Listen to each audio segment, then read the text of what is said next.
Jay Crawford, Adam the Bull, Garrett Bush, and so many big names, it would take me hours to say all of their names.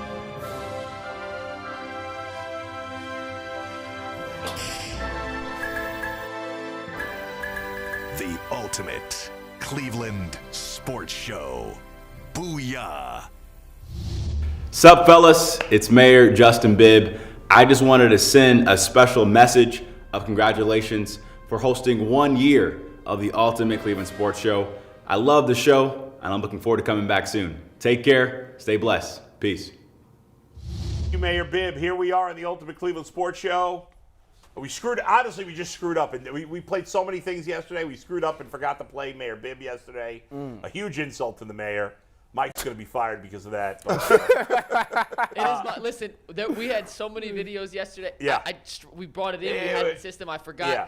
He took the time to record we that for us. appreciate that. We appreciated it, so we had to And play here today. we are. Do we think Mayor Bibb actually watches the show? Are we buying that? No. I actually have it on, not every day, not daily, but he does watch, I love especially it. when there's certain topics of interest. Well, he's a big sports fan. That's good. Me and him are, we're tight. We talk about, politics, and I give him advice on what he should do in his cabinet. So he reaches out to me sort of like the Steve Bannon of the Democratic Party. Wow.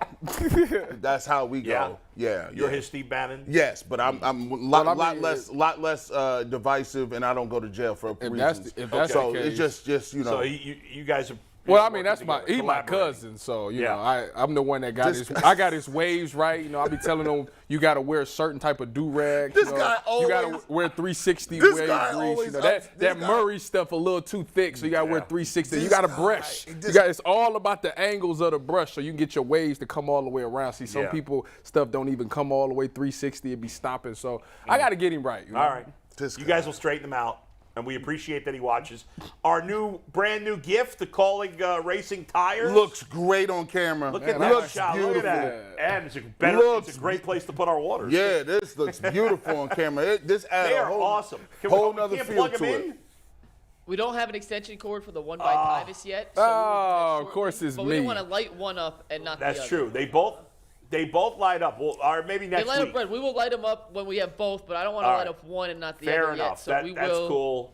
in due time, have lit up Calling Racing end tables. All right, guys, a lot to get to today. We'll be talking about the Browns later in the show. Should they go after the now vindicated Punt God?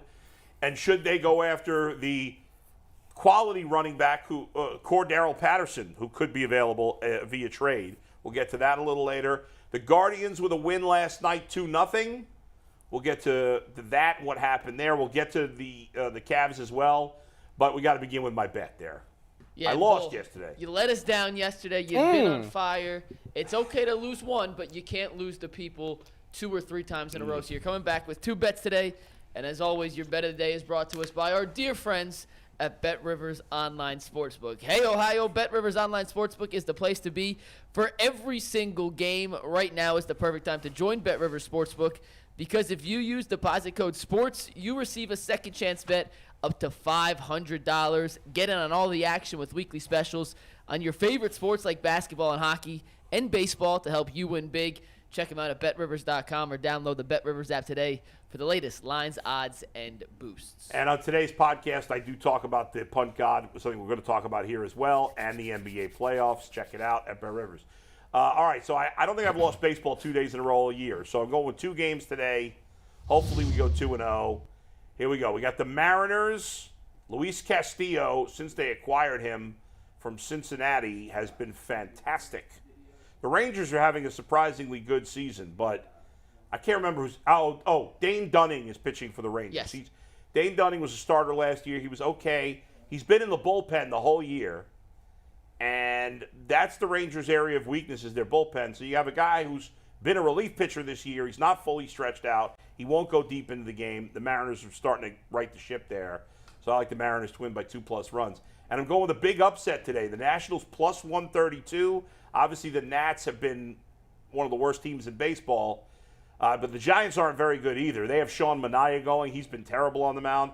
The Nationals have a young pitcher that probably 95% of you have never heard of. His name is Josiah Gray. He's a guy who's had a lot of potential. They got him in one of their when they were blowing up the team, one of their trades. I can't remember now which one, but he's a really nice young pitcher, and he's pitched very well so far. Nobody's talking about it because the team sucks, but he's pitched well, so I think they'll win the game today. All right, there you go. That's the best bets of the day. Mikey, what do you got for us?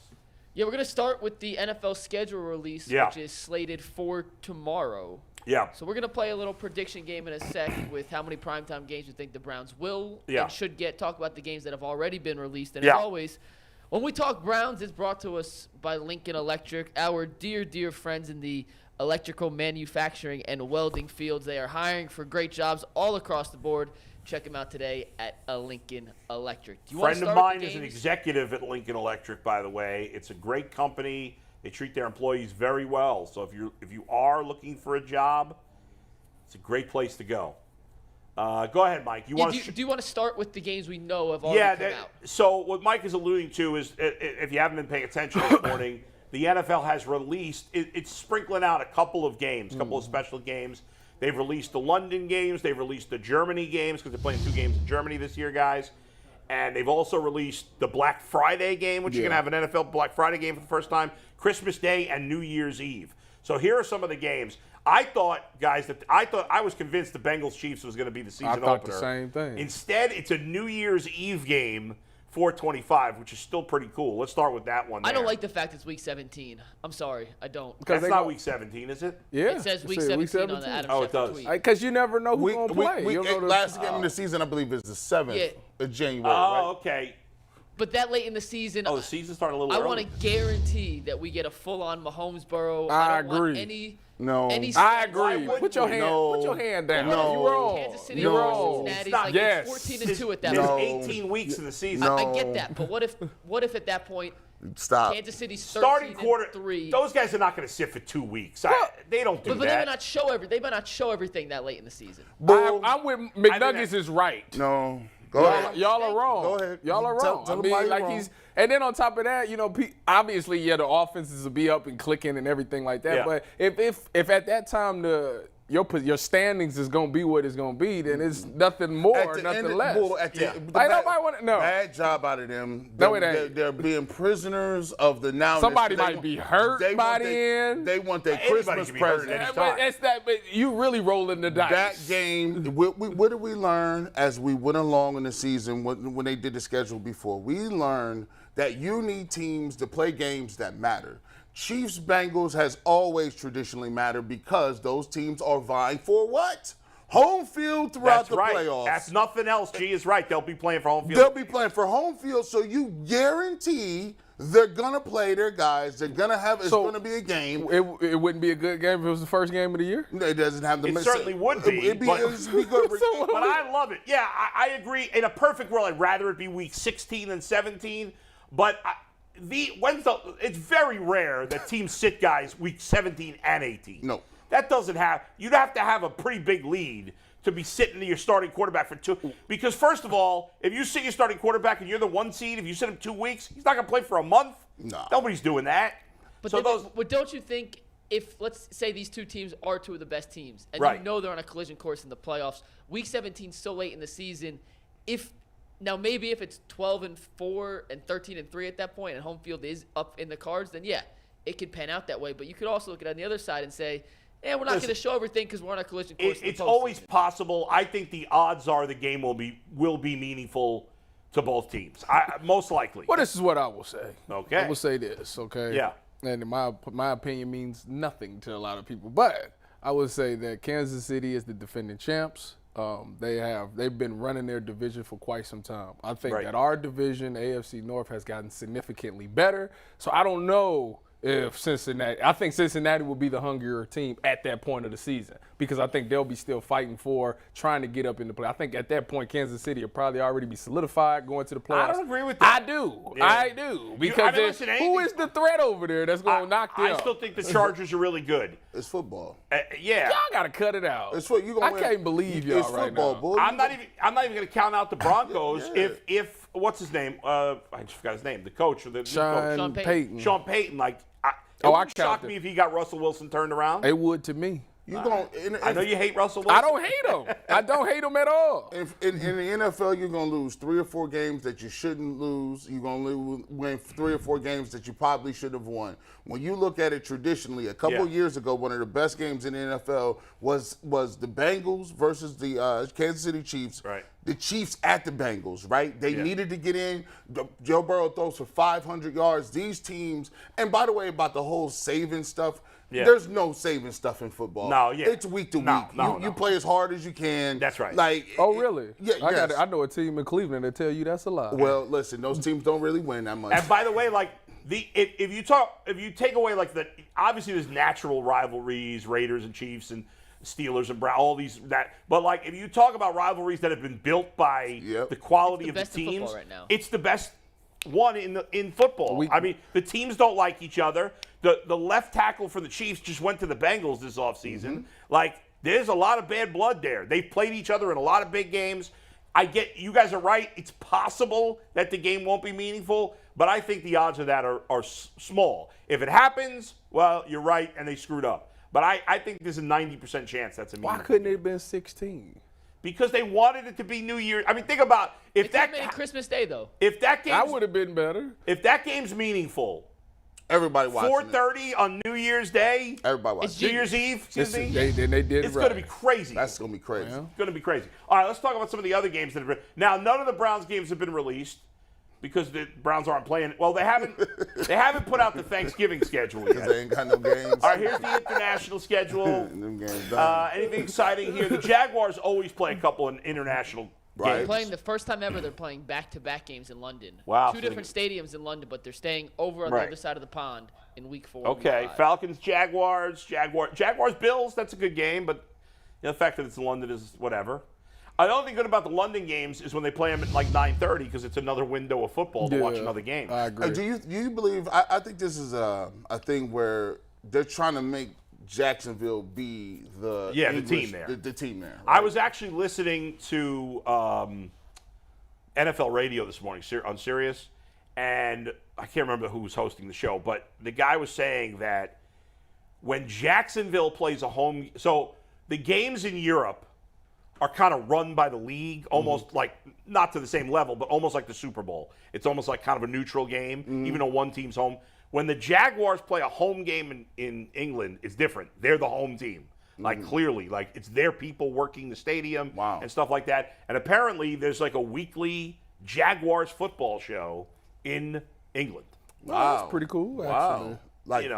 That I don't know how I would feel about it if I was a Jaguars fan, but I've always really, really, really always wanted, ever since it came out in Madden when you could put teams in Mexico City or Germany, I've always wanted a team in London. I just feel like that's the best way to do it. It feels like that's the next expansion. Yeah. Didn't they have put a whole division wasn't it a Euro League? It was before? NFL Europe. Right, but you're saying have an NFL division that's a European. So we would play how would that? Whoa! What you talking about? Talking about a whole division. You saying so it was the AFC Midwest, but they play in London? The AFC Far East. Never. No. Never. Why not? You think because people got kids and they got families.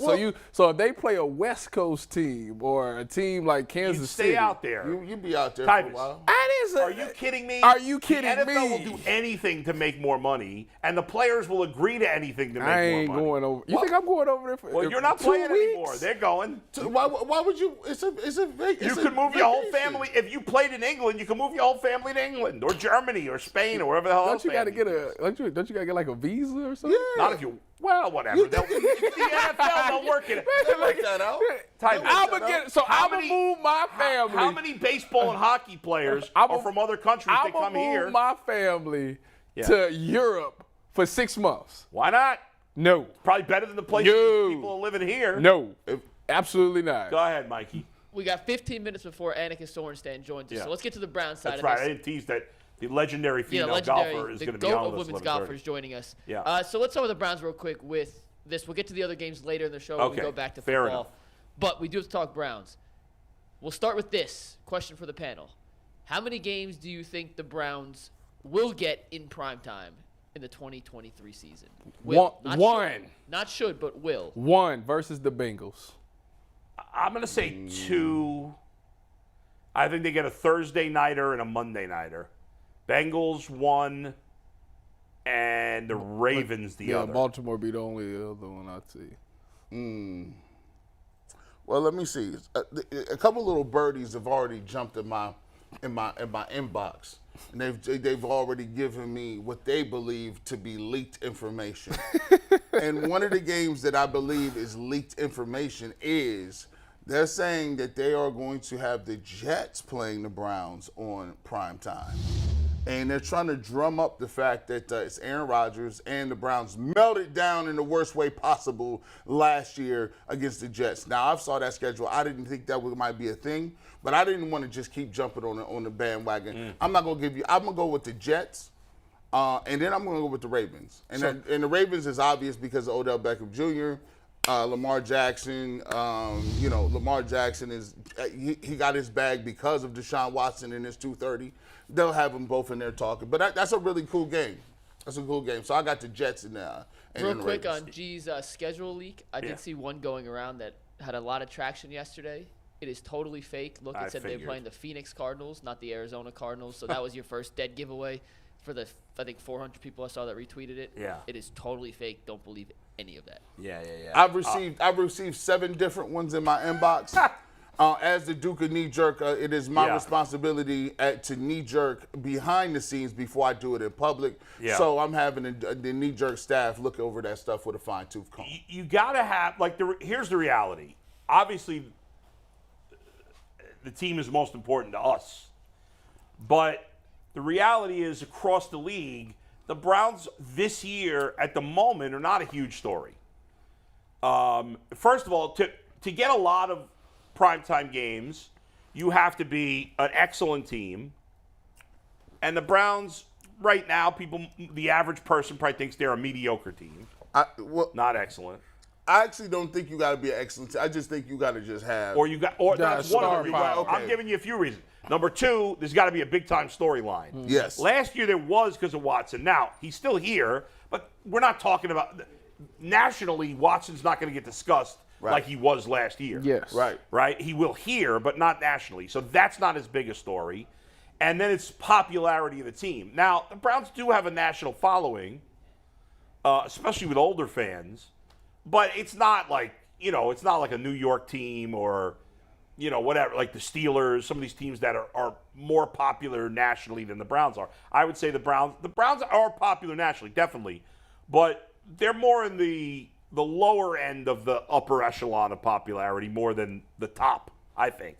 So all those things combined to me means the Browns won't have a lot of primetime games because there's teams that more people are interested in. That you got to think about, like, what teams are the neutral fans interested in. Like for us, besides the Browns and we'll say the Bengals for me, of the other 32 teams, who are we most interested in seeing in prime time and for whatever reason? I think that they will be guaranteed one, and I think that they'll get flexed into another one. If they're a good team. If they do well and they do what we think that they're supposed to do, I think, one of those weeks 16, 17, 18, maybe not 18 because 18 everybody plays early, 16 or 17 gets flexed into a night game. And because obviously they always got it scheduled that one team is going to be this and they don't pan out. They end up flexing them out of that spot. So I think that the Browns, if they do what we think, and Deshaun Watson is playing like he's supposed to, and the play calling is going well, and that defense is electric,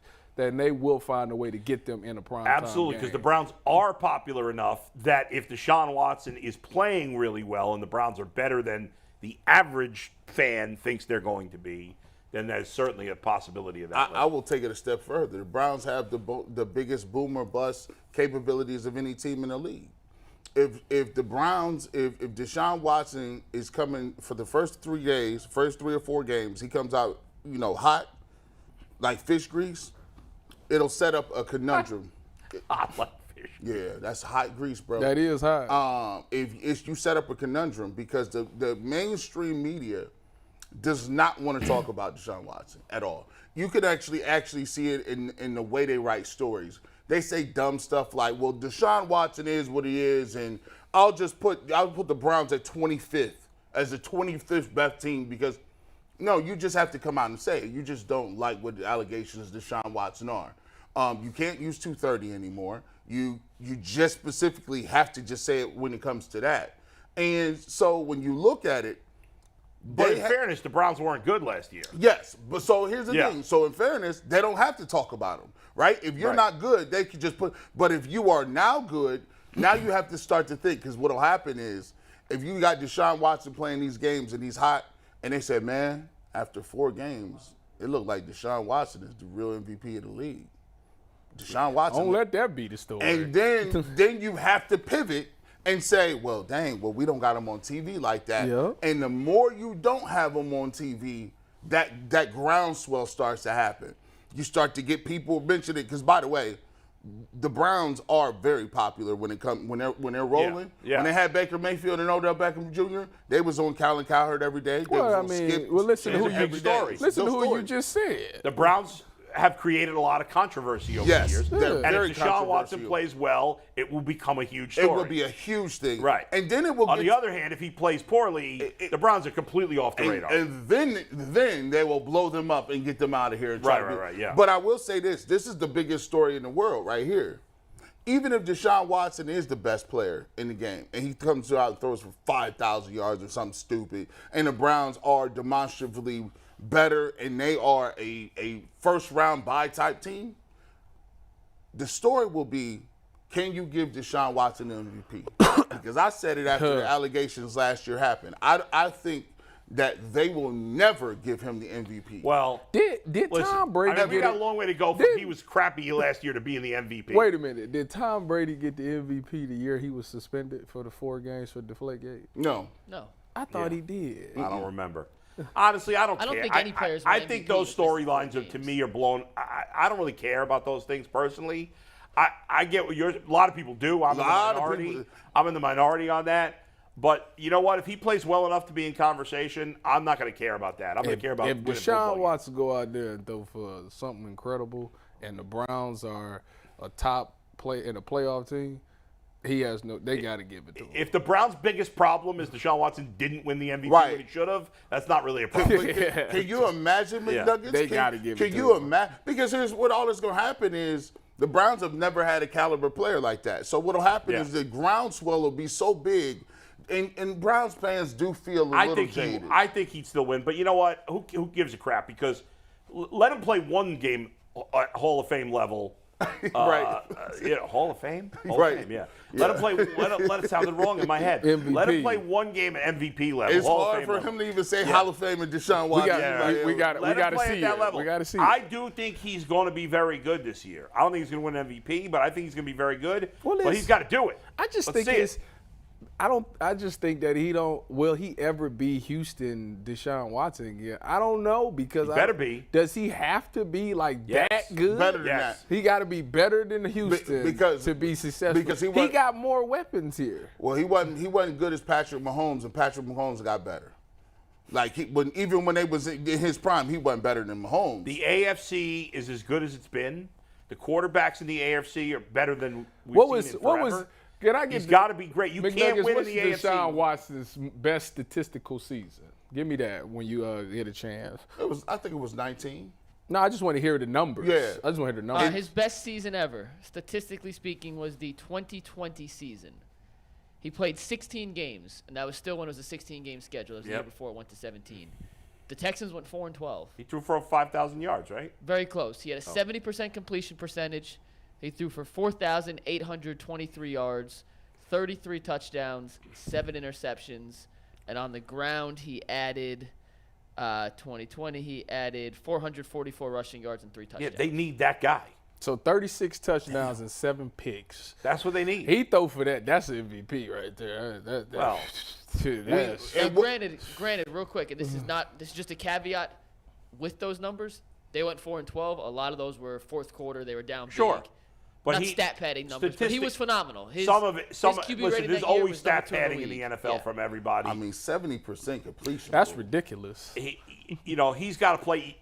Statistically, we need to see numbers similar to that. But they ain't going to do that because Nick Chubb is still a factor here. See, Deshaun Watson didn't have a run game back in Houston. That's fine. He doesn't have to have those exact same numbers, but they got to be close. We need 40. I don't care what kind of running. Joe Mixon's a good back. Joe Burrow still puts up huge numbers. What's your benchmark? What is he? Right? He's got to throw for 4,700 yards at least. And how many touchdowns? And 30 touchdowns. 42. Wow, 40's. I'm not asking for 40. Hey, listen, look, put your knees together. 40. I want to see a minimum of 32. The knees. 40. The knees. 40. For me, it's 30. It's 30-something 42. touchdowns. He should average about 2 touchdowns per game. So you say 30, 34. 34. How many quarterbacks threw for 40 touchdowns last year? 0. One. How many? Patrick Mahomes? Mahomes was the only one. No one else threw for more than 35. Who threw 35? Who threw 30? Burrow and Allen. Burrow only played 16 games. Well, so did Allen. Look at Sean. Look at Sean. It was So wait a minute. Knowing what you know now, what did he need? It was cold last year. Knees. 30-something touchdowns. The knees. So to get back to the schedule question. So we all get ready. How many games do you think they will get in primetime? 2. Before the show, Yeah, Tyvus and Bobo said they should get none. None. They ain't Not deserve. one. They should get 1. Tyvus is saying none. They got to show it to me first. Yeah. I mean, They should get 4. because it's no point in them getting a primetime game, and if they look like they did last year, No, then that's fair. Come on, man. Listen, let's not act like what? Let's not. I will say that the one when they played the Bengals on that Monday night, they were unbelievable. That was their best game. And I think how many primetime games did they get last year? 1 or 2? They played 2, the Chiefs, I think. not the Chiefs, the Steelers on Thursday Night Football. And they won them both. Bengals on Monday Night Football. Yeah. Did they play a Sunday night or no? I feel like they did play a Sunday nighter. Did they play a Sunday? thought they I don't did. think I they remember did. seeing No, that Super wait, Bowl maybe What they were you did. saying, G? I'm curious. Well, they play well. think Maybe they they do should get need 4 it. I games? take back my They statement. won 7 games last year. So I'm And 2 of them was Monday. It was primetime The question games. is should. The question is should be. Listen, here's my thing, bro. Even if you take that, listen, we had a JV squad Might last need year. the whole 17 Did games. in nobody prime want to time. see Jacoby Brissett throwing a rock around, bro? they like, come on, man. Like that, we ain't trying to see that. And then we ain't even had no good playbook where we even was conducive to. We was just play action. 36 tight ends. But going into the season, the Browns coming off a bad year, you don't know what to expect for Watson. Hey, I don't think to say the Browns The should Ravens be on 4 were a games. Sunday Night Football game. It was 3 last year. It was So it was 3. Ravens, Yeah. late in the season, Sunday Night Football. So here's my thing. So we lost 1. So it was 2-1. So even if you say 2 or 3, or you give it 3, I'll give you a reason why the Browns should be on TV. Last time I checked, they got pretty much a top 1, 2, 3 defensive player in Myles Garrett, right? Okay. You do have the best running back in the league, right? Nick Chubb, who everyone loves, right? And we just got done talking about, you got a quarterback that at one point in time, that was one of the best quarterbacks in the entire game. At the moment, there's 10, 12 quarterbacks people like more. Okay, but if you get... Nobody really cares about Myles Garrett. It's like nobody... Is the average football fan putting on that game to watch Myles Garrett? Sure. Average football fan watches games to bet and play for fantasy football. Well, here's the thing. That's terrible. When you hear Pittsburgh Steelers, we hear TJ Watt all the time. All the time. Like he just pops up. Game changer. I wouldn't put the Steelers on. I wouldn't put the Steelers on primetime period. I'll put them versus the Ravens for sure. Do you think people go watch Micah Parsons? Yes. Why wouldn't you say they go to watch Myles Garrett? I don't think they go. Also, Michael Parsons plays for Dallas. I don't think Dallas is a very popular team. Exactly. It's like but one of the I don't think anybody, not anybody, but I think the majority of people that are just would put on a random night game are not watching it because of one good defensive player. I don't believe that. Okay, well, look. I know you guys both play defense. No, yeah, you're wrong. Offense. You're absolutely. So Deion didn't have everybody looking at the TV? I'll give you Deion. Okay, thank you very much. Don't do that. Don't do that. But Deion was a once-in-a-lifetime player. You said ain't nobody turning on to see a defensive player. Deion had everybody. It was different then because defense. In those days, people would turn on for defense more. Nowadays, they don't want to see. They don't want to see Chubb. Some people, the majority of the average fans, it's gambling and it's fantasy. They want to see scoring. So you got one of the best. You got one. You got Chubbalicious is not. Did you just remix that? I did that. I love Nick Chubb. Chubbalicious. But in terms of fantasy football, Nick Chubb is not elite. Fantasy-wise, I wouldn't say that. Deshaun Watson could be. But could be, but there's guys we know are already going into this. Amari Cooper is really good at fantasy. He's good. He's not elite. And will you cut it out? What's wrong with you? and wouldn't you just want to play like I would if I was a regular fan? Yeah. I would want to see this guy who everybody is talking about. That's such a stirring the controversy, which is Deshaun Watson. But we're talking about going into the season. To me, until they're good. Wouldn't be on the top of the list if I'm a neutral person of teams I want to see. Now, if they get off to a good start, and now Deshaun Watson becomes a big story, because if he play either way, he's going to become a story. If he plays like crap, people are going to pile on and crap on him. But if he plays well, it's going to be this where people are going to have to talk about how well he's playing. At the same time, they're going to be mad because people are rooting against him. That's when he's going to and then it becomes a big story, and then they're worthy of being on more. But not going into the season. Like going into the season, I'll just play devil's advocate. There are people, when Jay gets here, he'll tell you. He's already said, they already got this baked in. If he doesn't play well, this is the worst trade in NFL history. No, they said if he don't win a Super Bowl. But no, he said if he don't win a Super Bowl. No. The worst trade in NFL history was Ricky Williams getting traded for the entire draft. No. That was a bad one, but that's not the worst. He gave up every pick. No. The worst trade was the Herschel Walker trade with the Cowboys and Vikings. That led to the Cowboys winning 3 Super Bowls. The Vikings gave up 1 million draft picks for Herschel Walker, and it was a running back. That was the worst trade. The one you mentioned is probably the second worst. This would be bad. Obviously, if he's not good, it's going to be bad. But the worst trade of all time, no way. Go ahead. We got to put a wrap on our schedule talk because we have a legendary guest about to join us. And today, our legendary guest is brought to us by Lorraine Community College. Lorraine Community College, your classes, your future. Register now for summer and fall classes. You can learn more at lorraineccc.edu. By the way, I'm going to embarrass you in front of our guest because Mike has now screwed up Lorraine Community College, as I just screwed up. You've screwed it. You keep saying Lorraine Community College. It's Lorraine County Community College. Oh, Lorraine County Community College. I forgot to see. I apologize. Well, listen, something I did not forget is wins in the illustrious career of our Hall of Fame guest joining us now, the GOAT of women's golf, maybe one of the GOATs in the history of sports in general, Annika Sörenstam. How you doing today, Annika?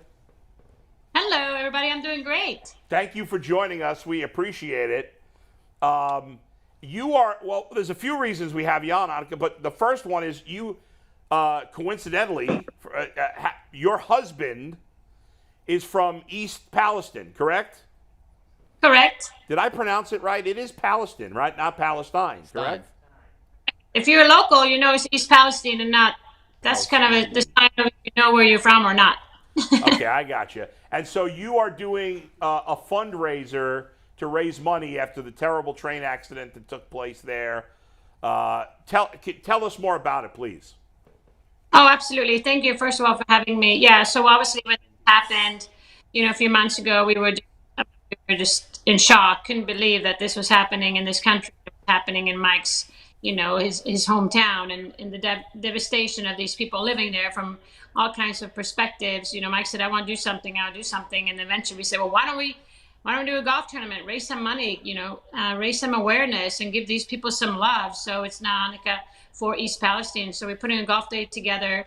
And, obviously we feel very fortunate to be able to do that. And Ed Muransky, who is the owner of the Lake Club, Mike called him and he said, sure, I'm in. What can I do? So we now have this golf tournament. May 15th is coming up just in a few days. We'll be there. We got other celebrities there. We have people helping out, obviously raising a lot of money, and all the money is going to go to United Way of Youngstown. I'm reading here because I'm going to make sure I'm saying it right. Pass through the way station, because this is so important. I mean, these people are stuck in this town. Many of them own homes. They can't sell it. Nobody's moving to East Palestine. So how can we help provide some support? And I think we're going to be able to do that through this golf tournament. So we're super excited and obviously very thankful for all the support and coverage so far. But this is a big deal. We want to do something.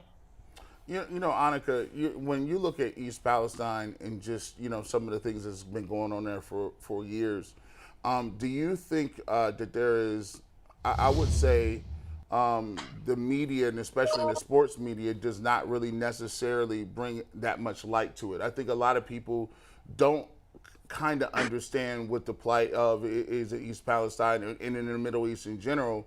And do you think that we should be talking more about the things that happen there, and kind of shed light on some of the different things that are going on and people who are trying to help like yourself? Yeah, no, I mean, I honestly feel like nobody really knows what the future is going to be, because have not happened before, and I think brushing it, under the mat. But if you've talked to locals, I mean, they're having all kinds of diseases showing up, and the fish are dying in the lakes, and the birds are flying off the trees and landing on the ground, and kids are just feeling super insecure. And I mean, I think this needs to be addressed for not just for East Palestine, but for the future of this country, knowing like if something like this happened, what can we do? We got to prevent this. I think it's a very toxic environment, in a lot of different ways. And, the more we can bring this to the forefront, the better. And I mean, of course, we're happy we have some partners to help us out doing this, but I think people understand the urgency, the importance of something like this. I know we've had some other train derailment since, and it just seems like, okay, this is just another hum day, but this is not for these locals. I mean, this is their livelihood. This is where they make their home. And so, I just feel like this is one way to do it and bring people together. And, I know Ohio is known for, they're known for the bond, and they're known for supporting each other. And I know that East Palestine and even, the Lake Club, I mean, everybody's just so excited to be able to do something. Annika, you're being a golf legend. Talk about some of the things that you had to overcome, being a female golfer. And is there any advice that you could give, female golfers that's looking to follow your steps? Well, thank you very much. I mean, obviously, I'm very lucky to have turned my hobby into a lifestyle and something I enjoy doing. And, I've been traveling around the world, living my dream as much as possible. And when I joined the tour in 1994, I really didn't know I could win a single golf tournament. And obviously, looking back, it's been a terrific career, and I'm super proud of it. And, I just think of, other young girls that I mentor through the Annika Foundation is, try to live your dream, work hard. There are no shortcuts to success. Go out there with a vision and believing in yourself. And, I think that's important, not just, as a golfer, obviously, but anything you want to do in life. But it's, it's the commitment and the discipline, and, doors open. And I know for a fact that a lot of athletes, young girls especially, if they have a sports background, whether it's high school or college, they're going to do really well in business. A lot of C-suite positions are filled with athletes. So we just try to encourage and motivate, the next generation of young girls to do it, because I think it's going to help them. And, I look at the things that I'm doing now. I mentioned the foundation, I mentioned some of the other businesses I do. And I'm proud to say that Fizzy Bees is the new vodka-based classic cocktails that we're making. And they're going to be a big supporter of Annika for East Palestine. So if you're going to head out there, people that are listening, you can enjoy Cosmo, Margarita, Mosca Mule, Mojito. It's our treat. And, it's going to be a terrific day. You guys use honey instead of sugar, is that correct? Yeah, we use organic honey, and because my husband Mike, he has a lot of allergies. So instead of putting sugar in, he puts honey in his tea, and it's really killed all his allergies, so to speak. He doesn't have any allergies anymore. So I said, why don't we make cocktails with honey? Make it somewhat a healthier drink in your area. Just so you can buy it, in Heinen's and Mueller's and Drug Mart. There's a few places to find them in your area. Ohio is actually our first state to introduce Fizzy Bees. So yeah, we try to be, a healthy choice for people. We're actually going to sponsor the Lake Erie Crushers. Also, they're starting, their season, as you know, just in a few days. To be able to do that. So Annika, how did you get into that? Are you guys, connoisseurs of spirits? Do you, like wine? Or how did you get into, just the distribution and creation of something like Fizzy Bees? Yeah, good question, because it certainly wasn't on my radar if you asked me a few years ago. I think COVID brought it out of us. We were just kind of a little bit bored at home, and I like to cook though, and I studied nutrition in school, but we do like to have a good time and entertain. So, we started to make some drinks at home in the kitchen because we felt like the RTDs, which are ready to drink cocktails out there, they really didn't have any flavor. A lot of them were watered down. It was just like sparkling water with a little touch of something, but then we looked for other drinks and they had 360 calories and 30 grams of sugar, and I looked at my husband Mike. I said, there has to be something in between, and I said, if we can't find them, we're going to make our own. And you can imagine he just shook his head and said, sweetie, we don't need any more projects. You're such a busy bee. Well, that's really how this name came about and how the drinks came about. And so we made them in Ohio. We hired a marketing company in Ohio, and now we're selling, full force in Cleveland, Columbus, and down in Cincinnati and Toledo. So we use Superior up in your area, and it's been a great partnership, and hope to continue to pollinate a little bit more. I got to tell you, I interviewed when you were early in your career, and I was in college. I was in college from 96 to 2000, and you were in a tournament. I don't even remember where it was. It was somewhere in upstate New York, and you were in a tournament. I remember Nancy Lopez was there toward, later in her career, and I interviewed you. I interviewed her. It was an amazing experience for me in college to be able to interview professional athletes. And you were all so nice. I was in a scrum of a bunch of different reporters. But my experience, especially earlier in my career when I was a little nervous and inexperienced, it was much easier to interview women's athletes because generally they were nicer to you than the men's athletes were. And I remember you being very nice, and Nancy Lopez, who had been playing for a long time, had been very nice. And that was a great experience. So 20, 30 years later almost, I'd like to say thank you for that. Well, thank you. And I can tell you, I'm sure I was nervous too. So I think both of us have come a long way. So I feel like we can handle this a little better now with a little practice and a little experience. That's right. Mikey, go ahead. Annika, I have a friend who works in the content department with the LPGA. So I texted her this morning and asked, hey, we have the GOAT on with us today. What do I have to ask her about? And she alerted me to the fact that you have your own tournament now on the LPGA Tour, called the Annika. That's the biggest flex in the history of the world. The tournament just named after you and your honor. True. Did you come up with that name yourself? Did they approach you with the name just to name it the Annika? Or how did it come to the conclusion that we're just going to name it, if she's the greatest women's golf forever, we're just going to call the tournament the Annika? Well, thank you. Thanks for pointing that out. Actually, I'm going to give my husband all the credit. 100% goes to him. He's been trying to get a tournament for me for a long time, just to continue the legacy and my partnership with the LPGA, but also raise awareness for the Annika Foundation. We are the main, beneficiary of the event. But yes, you're right. It's going to be in Tampa at the Pelican. It's driven by Gamebridge. So we have great supporters, great owners, and I'm super excited. It's obviously an honor to put my name on a tournament like that. So hopefully this will be many years to come, but thanks for pointing that out. Annika, our executive producer was telling us a story that apparently one time you were being introduced at the beginning of an event, and somebody said, here's one of the greatest women's golfers of all time, and then somebody from the crowd, I guess, spoke up and said, she's the best of all time. And it was Jack Nicklaus, right? Yeah, well, thank you. I'll take that compliment. It's funny you mentioned that because we were actually heading down to Jupiter or West Palm area to meet the Nicklaus, and our kids were very small at that time, and I was going to hang out with Mr. Nicklaus to do something with some other people, and then my husband introduced our kids to, this is Barbara, this is, Jack's wife, and he's the best golfer ever. And our son turned to daddy and said, no, mommy's the best golfer. Annika, do you got any tips for me? He's a terrible guy. Wait, before he asks this question. Oh, yeah, she's got to see the video. Give me the swing. We have the greatest golfer of all time. She don't need to see it. No, she has to see it. She don't need to see it. In the NFL, how would you rate his golf swing here? You can play it, Anthony. All right, let me see. Okay, set up. Oh, yes, the club did go flying into the water.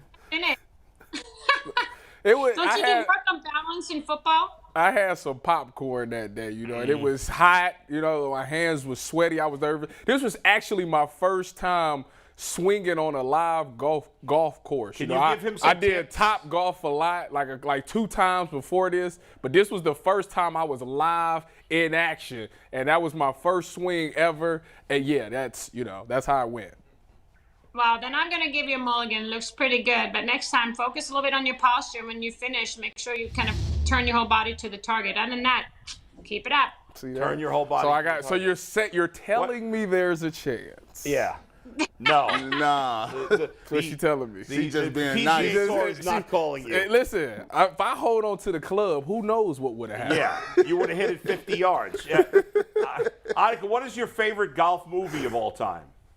Do you have one? Oh, probably Happy Gilmore is pretty funny. I've seen it a few times. I think it's funnier the more often you see it. I mean, it's just I wouldn't say they make fun of golf, but, for people that might not understand, I think they really get the hang of it. I think so. It's kind of fun. I enjoy it.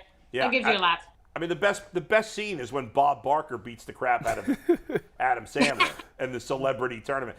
Tell us again, before we let you go, Annika, tell us again about what's going on in East Palestine and how people can get involved.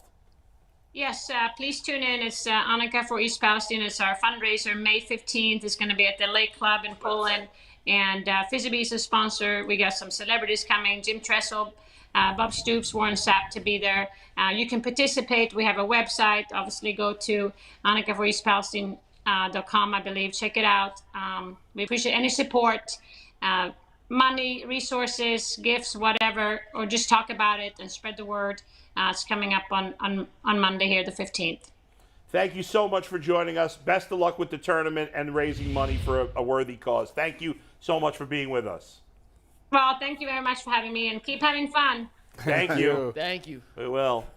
She did not like your swing there, Tyler. She did. She was pretty appalled by that. She looked at it and said, you know what? The technique is there. I see the potential. Like I say, if I hit it, that's the thing. When I make contact with the ball, after that happened, because that wasn't the end, I got it on the green. My last swing, the ball went on the green. I feel like we need to go to Top Golf and see who could drive the ball the furthest. Me. On a real note, I think sometimes I think we won't know exactly what the ramifications of East Palestine with that train spill is going to be for years. Yeah, I mean, the news was covering it a lot initially. Initially it was kind of, and then everybody made a big deal that they weren't covering enough, and then they were covering a lot. And now it's like, no, now everybody else has gone into a million other horrible things that have happened in this country since then. And, the people there are basically screwed. It's really awful. And it's you never, and I don't throw like Chernobyl out there or anything like that, but you just never know what the health effects or are. When you honestly, I hate to say it, but we don't even know if it's affecting us. We're not that far away. The wind, who takes the water? Who the hell knows? It's very scary. It's terrible. Well, the water was kind of. That was Poland Springs. That was a bad batch of Poland Springs water. Our Poland Spring water was pretty shady. All right, whatever. Go ahead. No, it wasn't Poland Spring. Go ahead. Whatever brand we're good of with Poland Spring. We do like Poland Spring. All right, we're going to move on to a little Cavs talk real quick. There's an alarm. Somebody shut up the alarm in the parking lot. For crying out loud. That's all. It's off, too. It actually went off. Is with the Cavaliers, and it is brought to us today by our good friends over at the USFL. Family-friendly fun for everyone. Tickets less than $10. Check them out at USFL.com. Boogie will be back next week. The Ballers took a bad L this weekend, but they will be back in full force. The USFL. I got to say, though, no offense to USFL. We love them. We're happy to they're part of the show. But, is there any sport that's not good family fun? Fair. Man, I'm sure USFL is good family fun. I mean, there's a lot. There's like MMA. You wouldn't take your daughter to watch MMA. Why not? Like people. What? Because if you get knocked out, people get kicked in the teeth. You can take your son, but not your daughter. Not even after a certain age. If I'm about to lose, I don't want my kids. I took my son to see wrestling. What's the difference? It's fake. You stop saying that. That's not fake. It's scripted. It's not that either. It's 1,000% real. Okay. I don't know what y'all talking. When the Dudley boys put them people through the table, Dudley boys. What? I don't know any wrestlers. Are you serious? Devon Get the table. You don't know that? No. You know the Dudley Boys? Of course. Oh, What's wrong who with the hell him? are the Dudley Boys? Are they in the WWE? Yes. Are you serious? I've watched. You know how popular? I've watched the WWE twice in the last 30 years. It's like Bill Mafia, but they did the 3D all the time. I don't know. Oh, man. He took like old women and It's dumped them. scripted. No, it ain't. Of course it is. No, it ain't. The bottom line is, I'd let my son watch the MMA. Why not? At what age? He's 10.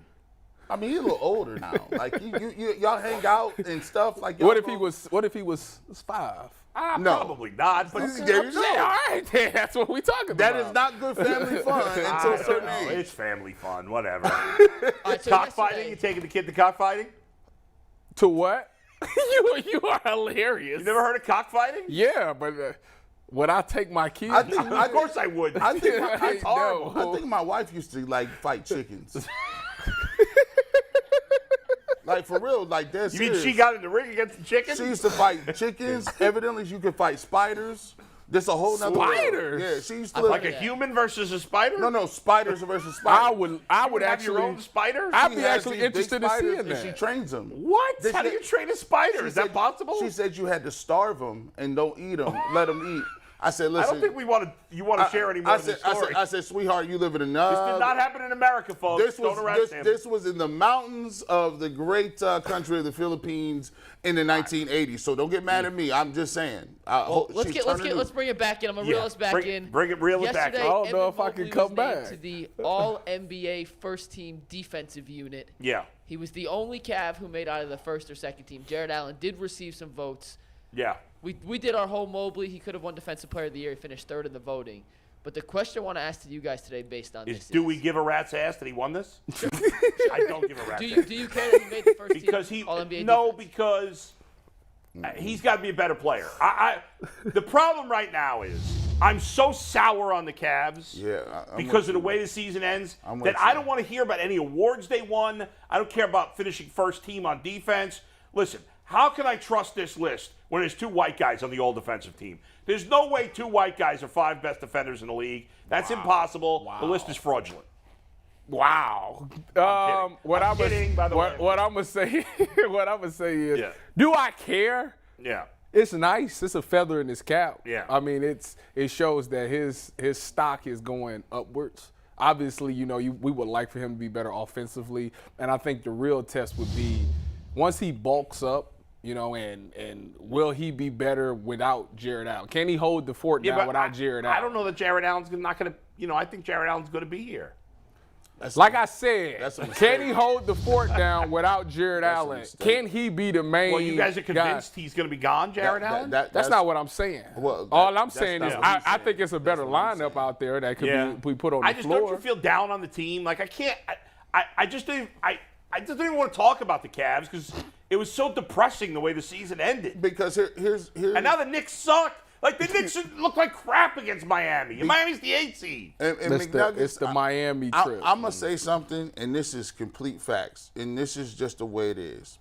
So you feel the way you feel about your sports teams based on the way the climate is in that particular sport. We like the Guardians because the Guardians play in a division where they don't have to play that well, and they're always in contention. They will always be in contention in the Central, and because they do something well, which is mind pitching and figure out, and they got a really great coach, that you never can be down on the Guardians based upon their circumstances. At least not long term. In the long term. Right? In the moment, you're a little down. Now in football is cyclical. It's every different year. There's Jaguars was terrible. Next year in the playoffs. Right. It's the worst of first every year. And if you get a quarterback, you can always be in the conversation. That's right. So if the Browns are terrible from year to year, there's always some level of hope. Well, McNuggets in the NBA is different. Because in the NBA, you can be a middling team, and you can even have Bradley Beal and John Wall and some of these mid guys, and it don't mean nothing if you ain't got that top tier squad.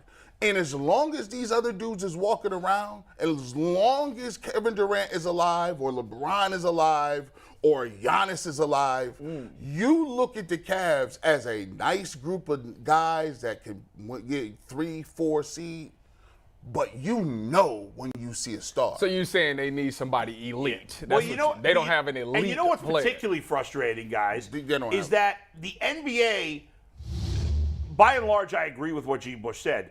This year, though, it feels a little more open than it has ever been. Yes. And yet the Cavs are still not on that level. They sold us a usually dream. it's just one or two teams. Right now, it feels like any team still playing Could win. Could win. Yeah. Except for the Knicks, obviously.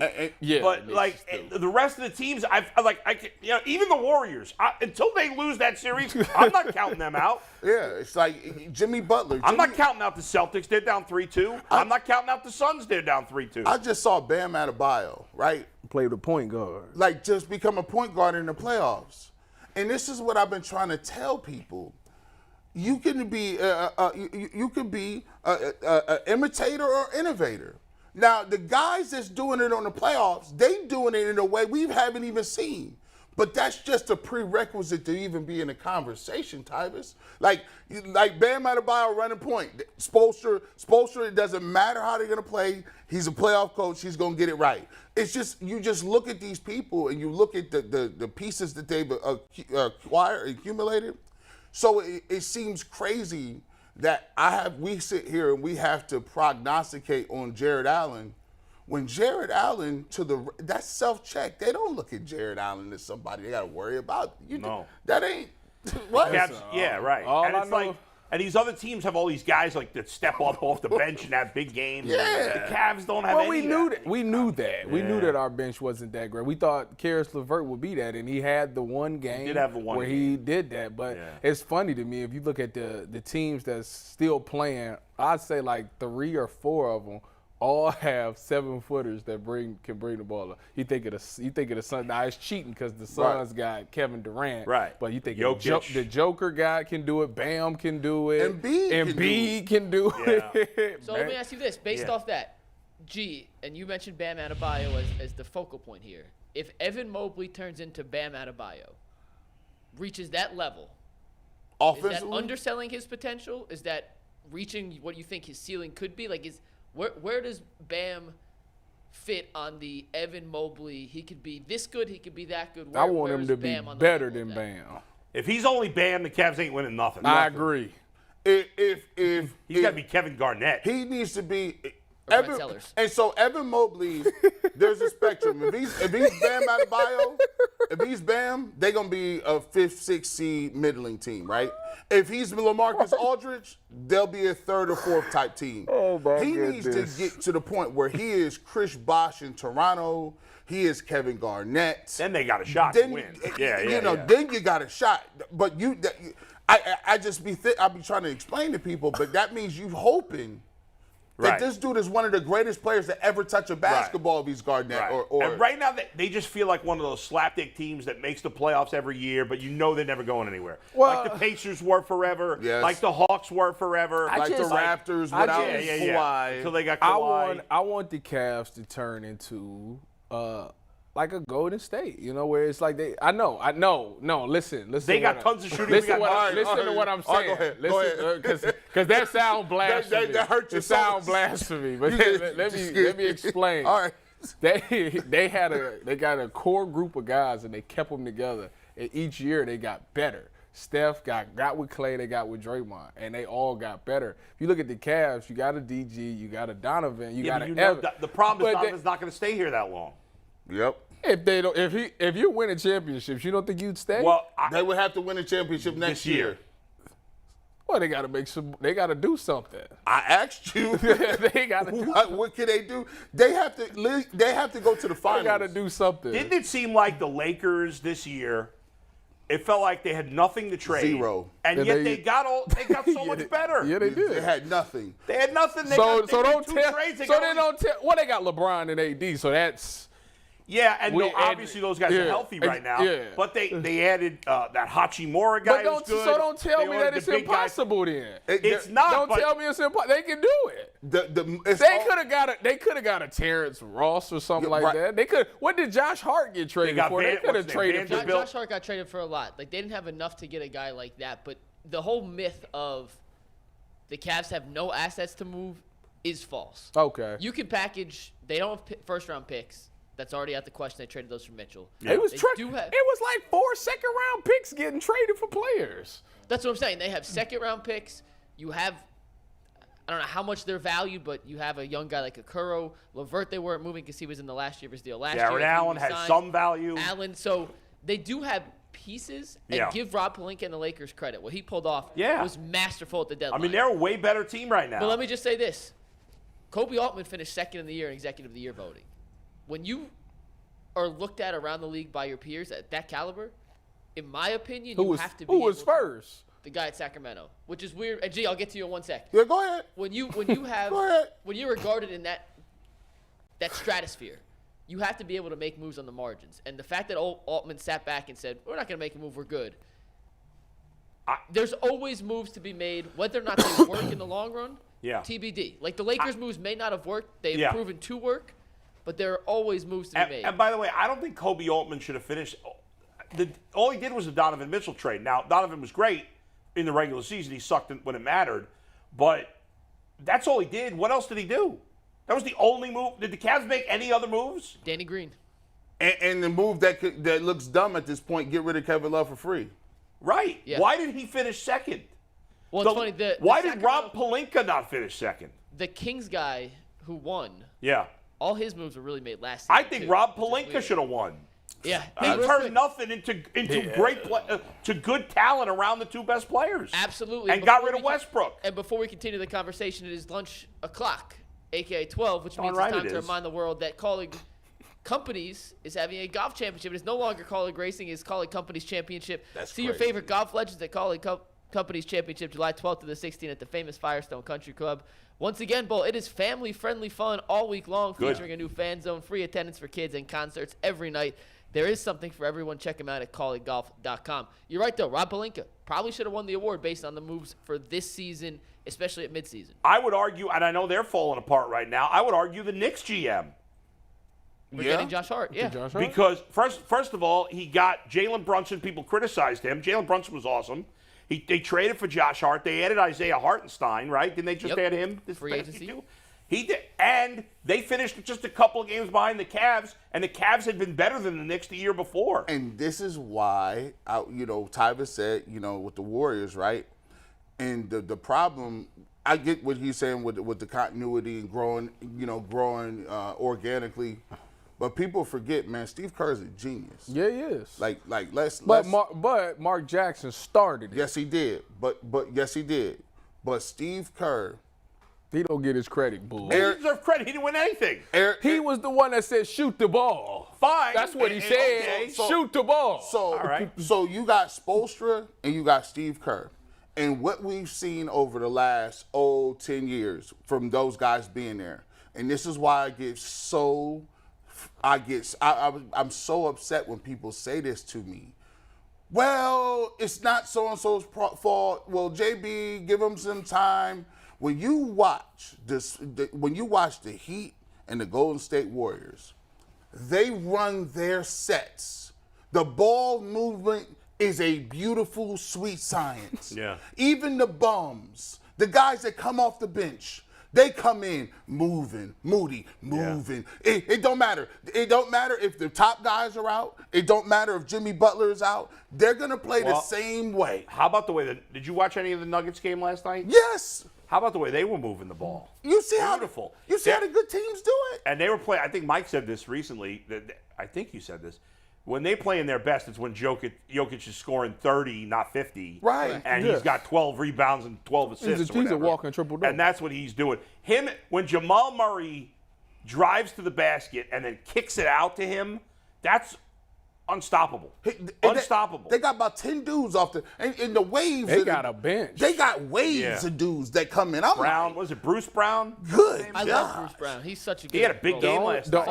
The only reliable person off the bench has been Jetty. That's reliable. He hit them trays. That's the only. Well, give me another name. That Harris got the potential. The only thing reliable about him is that he looks like a poor man's. Forget it. I blew it. Yeah, you had it was a statute of limitation on that one. Yeah, no, but I coach. Yeah, there it is. There it is. But no, listen, just the fact that you say Jetty. Like all these guys. Who else? I'm trying to think of another name. The Jetty, Stevens. Nobody. I'll tell you who's consistent. Robin Lopez.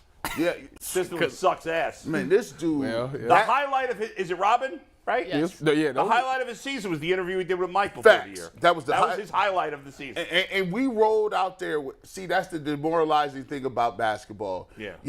You could roll the ball out and you could tell yourself all you want that, if I hope and wish upon a star. Look, man, I'm looking around and these old dudes, due to the fact that everybody is soft now, you letting LeBron extend his career. Yeah. You letting Damian Lillard be like, I still can pull up for nobody's getting retired. Think about that. Nobody's getting. LeBron is 100 years old, and he's like, man, I'll play forever. Y'all so soft, and y'all don't want to lift no weights. I'm gonna tell you in front of your face, I'm gonna play with my son, and that's how we gonna move. What? You have to bet every dime you have. Utah Jazz is where they playing. Shut up. You have to bet every dime you have. Okay. Mikey, you chime in on this too. You betting on the Warriors to come back from 3-1. Stop. The Celtics to come back from 3-2. Or the Suns to come back from 3-2. Which one you picking? Suns. Celtics? Suns. I'm gonna give me the Suns, because they got him, Devin Booker. Is Chris Paul playing? If Chris Paul back in the lineup, then no. I don't think he's playing. Okay. He's not better without Chris Paul. That's my point exactly. Yeah. I'm taking the Celtics. I'm with Mikey on this. I'm gonna take the Suns. I'm gonna take the Suns. There's two. Just if Devin Booker keep playing like electric like that, but he wasn't as good yesterday. My point exactly. Yeah. If he plays like he was playing those other two games and shooting 70 and 83% from the field. Yeah, but that's not sustainable. It's nothing you can do. He only got to do it for 2 more games. Well, that true. Just go. You know what's so crazy is it just goes to show you that like even when you got a quote unquote super team like the Celtics, you can take an L. The Celtics might not even win one championship. I mean, can you imagine? They ain't won. Who would obviously we're not there yet, but who would have possibly predicted? Even the Nuggets, who were the 1 seed, because everybody thought they were going to go out early because they haven't done anything in the playoffs.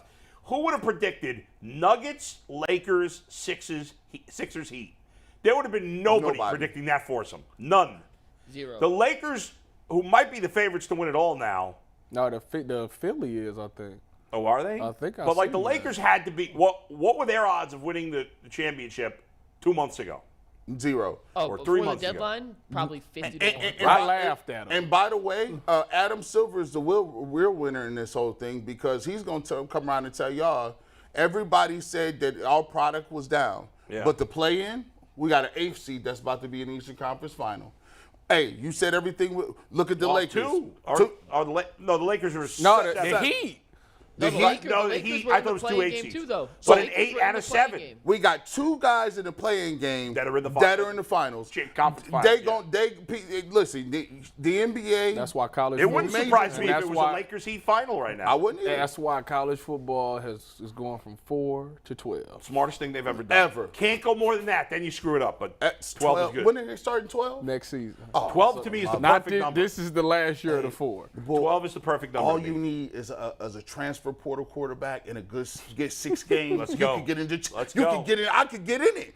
Hey, listen, somebody coming to OU, man. By the way, unfortunately, the Big 12 is about to embarrass themselves even more. A Big 10 is about to embarrass themselves even more by changing the rule where you don't have to play a non-conference Power 5 team. That's a terrible job. What? That's soft ass shit. What are you talking about? So they're changing the rule. You don't have to play a non-power. So they've always had this rule where you got to play one That's not true. One Power 5 team, right? Non-conference Power 5 team. That's a lie. It wasn't. I swear I didn't play. We played. What did I read earlier? We played Kent State. We played Western Michigan. No, but didn't you play a Power 5 team? You had to play somebody for the Pac-12. Pac-10, SEC. In 15, I don't think we did. We played North Illinois and Hawaii. I saw something about Is this Hawaii today. in something that I know of? No. Yeah. What did I read earlier today? Oh, yes, we did. We played Virginia Tech. See, there you yes, go. we did. Go ahead, Mikey. I'll put a bow on this. No, we Evan won in moment. 15. We kind of got off, and we'll go to little Guardians. But you look at the Nuggets, for example, and this is the difference in the teams that are still playing and the Cavs and why they're not. But in the Western Conference semifinals now, for across the board in the Eastern Conference, the best players have stepped up when it means the most. And you look at Jokic, Murray, and Porter, the big three for Denver, all averaging at least their regular season averages plus some. No one on the Cavs exceeded that, and that is why they are sitting at home with us. By the way, who is the least likable player still left in the playoffs? Anybody have it? Just in totality? For me, it's Kevin Durant is the least likable player left. Probably James Harden. I would guess. I like James Harden more than Draymond Green. Oh, no, that's the answer. Draymond Green. What are you talking about? Easy answer. But the one thing I'll say about Draymond Green, and I actually like Draymond, is at least he's not a big wuss. Like Kevin Durant. He's tough. Durant is a crybaby. He's tough. Durant's Draymond's you dirty. dislike KD more than Yes, Draymond. he's my most disliked player left in the playoffs. Wow. You know who players really don't like? You know what if you oppose the players, I think they would say Chris Paul. Really? People don't like players. I thought LeBron was buddies. They with call him players. McCone. Players do not like Chris Paul, bro. They do not like. I heard they don't like Trae Young. You don't like him neither. Yeah. All Well, right, Chris Paul's a little different than Trae Young and why they may not be the most liked. Before we move on to the guards, I want to remind everybody that you can see your favorite golf legends in the Call It Companies Championship July 12th through the 16th at the famous Firestone Country Club. It is family-friendly fun with events happening all week long, including a new fan zone experience, free attendance for kids, and concerts every single night. Trust me, there is something for everyone. Learn more at collegegolf.com. And Shane Bieber. McNuggets, Steve, stop showing those shots where like you close up on me and I see my belly. Just take it from the neck up, will you? Every time I see my belly, I'm nauseated by myself. I don't want to see it. By the way, my hair is all right. Did you enjoy the food last night? Food was not bad. We can't say it like this, but we even found out something about the Call It Companies Championship. You know, evidently they're gonna have us on site. Well, maybe. We don't know. We don't know that. Before we start promising anything. They are inviting us. False advertising. Listen, They are inviting us. False We got advertising. Hey, listen. They're inviting us, G. I like peer pressure. Look, Yeah. bring us aboard. He rolled his eyes when you said that. Don't write a check we They've can't cash. invited us, and we appreciate that. We're going to try to make it work, but we don't know yet. Yes. We don't know There are a yet. lot of technical. By the way, when I left dinner, we all went out for dinner. didn't they? Let me tell this story real quick. We all went out for dinner last night, all right? And nice place. Food was decent. It was beautiful atmosphere. It's right on the lake there. What was it called? El Nuevo?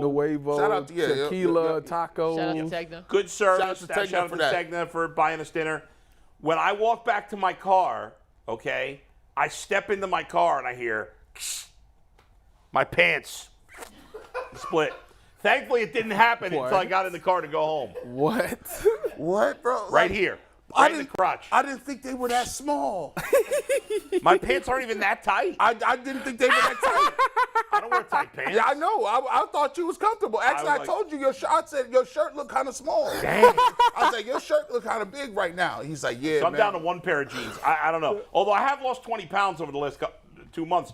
Believe it or not, it doesn't really look like it to me, but I have. No, you definitely have. When I was going back to the footage, you could see you definitely. All right, but I've lost 20 pounds. I mean, I obviously got a boatload I to lose. went to get it. So I might be able to wear some old jeans. I don't know. We'll see. It's but okay. anyway. We're going to talk Guardians in a sec. Shane Bieber had his best outing of the year yesterday, and I heard a rumor from an inside source that the reason he pitched so well yesterday was he had 2 Built Bars prior to his start. We saw that coming. Bieber, We saw that coming. even though he makes a lot of money and is ready to get a new contract and cash in big time, he still uses promo code LOCKDOWN15 for 50% off at Built Bar. But in all seriousness, he struck out 9, by far his best performance of the season. Yes. At least in the strikeout side. Bull, you're not necessarily buying this. I got to see it. To be honest, I dropped the ball because I couldn't watch the game last night. That's not dropping the ball. We were all out for dinner, and the game was going on as we were out for dinner. Yeah. So we couldn't watch the game last night. However, I meant to text my buddy Zach Meisel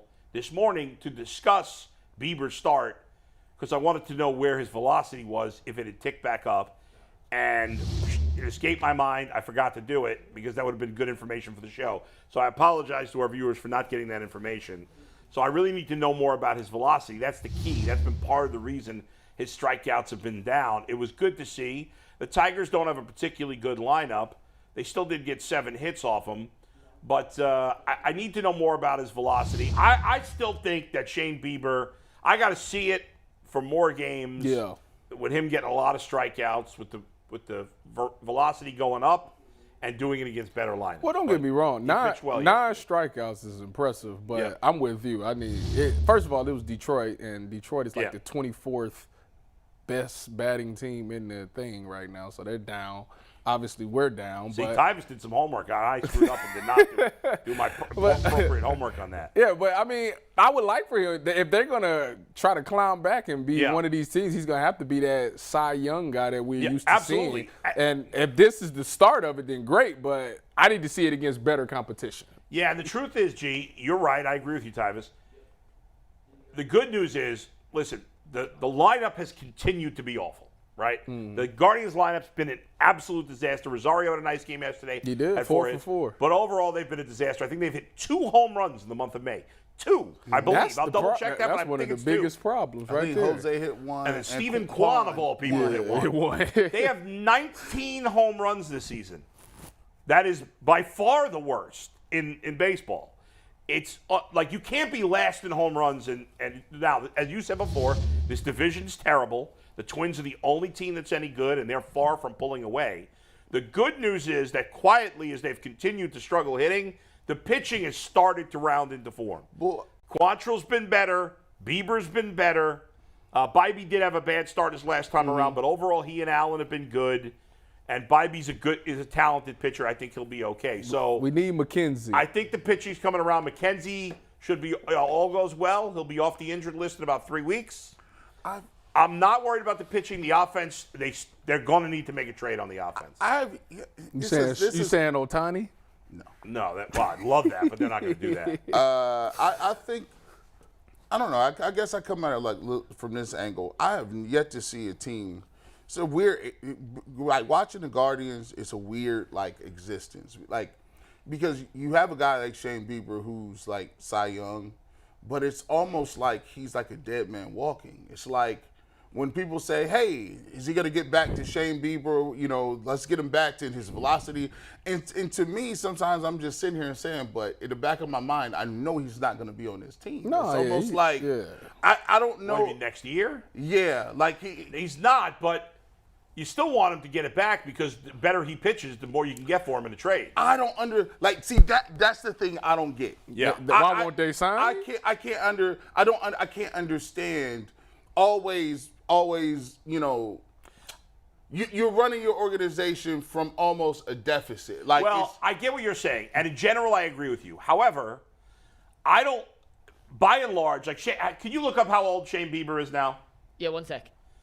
By and large, the reality is 27. Oh, he's 27. Okay. He's younger. So he's not that old. And they've been talking about trading him for years. Right. Yeah, they have been. Because they offered him a big contract, not big, but he turns 28 this month. They've offered him contracts in the past. He turned it down. He wouldn't take those below market value deals that some of these other guys have signed. Yeah. And now it's too late. Now when these pitchers get big extensions, even at 28, 29, all right, he's not a free agent until next year. So he'd be 29 at the end of that contract. Most likely, whoever signs Shane Bieber to a long-term deal will regret that contract. And so I don't blame them. At this point, I don't blame them for not wanting to sign him to a new deal. What are they trading him for? For a big bat? Well, that's the thing. If that's the case, you can't be trading for prospects anymore. Yeah, they got enough prospects. Yeah. I mean, if I were the Guardians, I would go absolutely bananas right now, and I'd trade whatever it took to get Shohei Ohtani. No, you tell even knowing full well he would only be here for a half a season. I'd make I so wouldn't much care. money. I'd do it all ridiculous. because I think, obviously, Tampa Bay is excellent. Excellent. They're really, really good. But I do believe that the league is wide open, as good as Tampa Bay's been, I definitely don't think they're unbeatable. And nobody else in the American League is playing standout great baseball. Houston's down. The Yankees are down. Now, it's early. I predicted the Yankees not to make the playoffs this year. So I still don't think they're going to. They got a ton of injuries, both the Yankees and Astros. The Guardians, with Shohei Ohtani, could win the World Series. I'm completely convinced of it. They won't trade for him. There's no chance they're going to trade for him. They have to trade. It would take and the Angels are not. The Angels are playing okay baseball, so they're not going to trade him probably unless they're completely out of it. But the Guardians have to, at some point here in May or early June, go out and trade for a legitimate bat. Now, Josh Bell's starting to play better. Rosario and Jimenez are going to come around. Those guys have track records they'll hit. But they do need another guy that can hit home runs, and they need another good hitter in the lineup. Left field's been a disaster. I'm not waiting for those guys to come around. There's no track record. Let's go get a legitimate left fielder. So let me ask you this. Yeah. Because this is where I go back and forth with people. Do you believe that you can, when you watch this team, right, do you believe you look at it and you say, given what the roster is today, I know if they can win or not? Today, including guys that are hurt or like no, including current active roster? Current active roster, do you believe that you've seen enough where you say no, they cannot win the World Series? Because that's what I'm talking about. Series. Right now, I don't think they're a team that can win the World Series. But I don't think they're that far off that if McKenzie is right, like if McKenzie comes back in June and he's the pitcher he was last year, and they go out and trade for a legitimate left fielder, and then they're relatively healthy come playoff time, could they win a World Series? Yes. Right now, without knowing what's going on with him, I don't think so. Well, you the one that you said your prediction before the season was that the Blue Jays was going to beat the Guardians in the ALCS. Yeah, right. I don't think you're standing on it. Well, I'm going to stand on it because it's too early in the season to go away from it. I think there's time. The Guardians have played much worse than I expected. The Blue Jays have been pretty good, although their best pitcher, or the guy I thought was their best pitcher, has been terrible. They've been decent despite him not pitching well. The Orioles are playing better than I expected. Tampa's been great. I thought the Yankees wouldn't be. I mean, the American League East, there's going to be 4 American League East teams in the playoffs. 4. All 3 wild cards are going to come from that division. McNuggets, what's the least amount of what team won a World Series hitting the least amount of home runs? I can try looking that up. I do not know. That'd be hard to find. Yeah. We during the first part of the season, the game has changed, right? In the 80s, and the 70s, and the 60s, you could win with recent history. In the last 20 years, recent history. I would assume there's been nobody that's won the World Series that was not top 10, top 12 in home runs, or at least halfway, at least 15 in the last 20 years. So we need to pick it up. 100%. I can't imagine there was a team in the bottom 15 of home runs in the last probably 25, 30 years that's won a World Series. Probably, I would be surprised. Is heavy statistically or heavy analytics that baseball is. I'm surprised people have not had the level of debates that they've had in basketball. We talk about whether or not Evan Mobley and Jared Allen can play with 2 big guys under the rim clogging the lineup. Right. We talk about whether or not can you hand the ball or give the ball to a running back 60,000 times. You know why there's not more discussion of it? Because outside of the Guardians the last couple of years and Tampa Bay last year, although Tampa Bay's hit a ton of home runs now, usually the only teams that didn't hit home runs were bad teams that just didn't have good hitters, period. Because there's so many home runs now in the game that it was like, like the Tigers and the Nationals, those teams, they're not losing because they can't hit home runs. They're losing because the whole team sucks. And so it was all the teams that didn't hit home runs were all crappy teams. Well, last year you had the Guardians and Rays were 2 of the best teams, but neither team hit a lot of home runs. I thought the Guardians, the Yankees hit 1 million home runs, and that was it was a pretty even series. Yeah. And so what I was thinking last year I was like, is that an anomaly, or will teams say, okay, you can potentially win? Are there other ways to win? Are there other ways? I don't think you could win. You can't win being last in home runs. I don't think you could do that. Unless your pitching was just so overwhelmingly good And the Guardians have good pitching, potentially, but not like all-time great. Right. That you could. I don't really think you could win that way unless you had like 4 Cy Young pitchers. And I think the Guardians pitching staff was better last year than it is this year. It is. Yeah. However, I think potentially by the end of this year it's going to be better because Bybee and Allen, especially Bybee, and maybe even Gavin Williams, who will get called up potentially at some point in this year, will be better. Like if those guys play to their potential, have a much higher ceiling than guys like Savali and Plesac who pitched last year, and even Quantrill. And there's no book on him, so that's true. Like they can get up there and be like, "Yo, who's this kid?" Right. Yes. Go ahead, Mike. So I'm looking through these numbers here, Tyvis, and it's not as simple, but according to my quick search, the 2003 Florida Marlins hit 153 home runs as a team that year, which is fewer than 1 home run a year. Little different era, but 2003 was the middle of the juicing era. So 153 is extremely low as opposed to in 2001, the Diamondbacks. Yeah. They hit, and that's a team I thought immediately, like, hey, that's a team that doesn't. Well, Luis Gonzalez hit 57 home runs that year. I've forgotten how much he hit. Yeah, and they had 211. So. What about the Washington Nationals from a couple years ago? No, they hit a lot of home runs. They hit a lot. Year. The other team, the other one that, give me 1 sec to look up the final. And Astros team won home runs. 19. Cubs team hit a lot of home runs. We had 19. 19 home runs. There's 2 players that have 12. There's 2 players. Max Muncy of the Dodgers and Pete Alonso of the Mets have 12 home runs. 19. The other team that's in the 150 range is the 1985 Royals. They had 150. Yeah, but again, now the game was different. Then they beat the Cardinals in the World Series that year, right? So and even you go back to the 2010, to Bull's point, the 2010 Giants, they hit 162 home runs. That's the most recent example. Yeah. They had Matt Cain, Tim Lincecum in his prime. They had Bumgarner was the key. Bumgarner. You left out the most important guy, Bumgarner. And Jonathan Sanchez. They had Sergio Romo, Brian Wilson in the bullpen. So that was a staff that had 3 legit. Off the cliff in a hurry. Yeah. He was cold. He was super cold. For a couple of years, he was awesome. Well, look at Bumgarner. He's not that old, and he's done, basically. Kane and Matt Cain also. All 3 of those guys. So recent history, 162 is where we need to be. 150s, high 150s. Yeah, but you that's an anomaly. You got to at least be in the middle of the pack.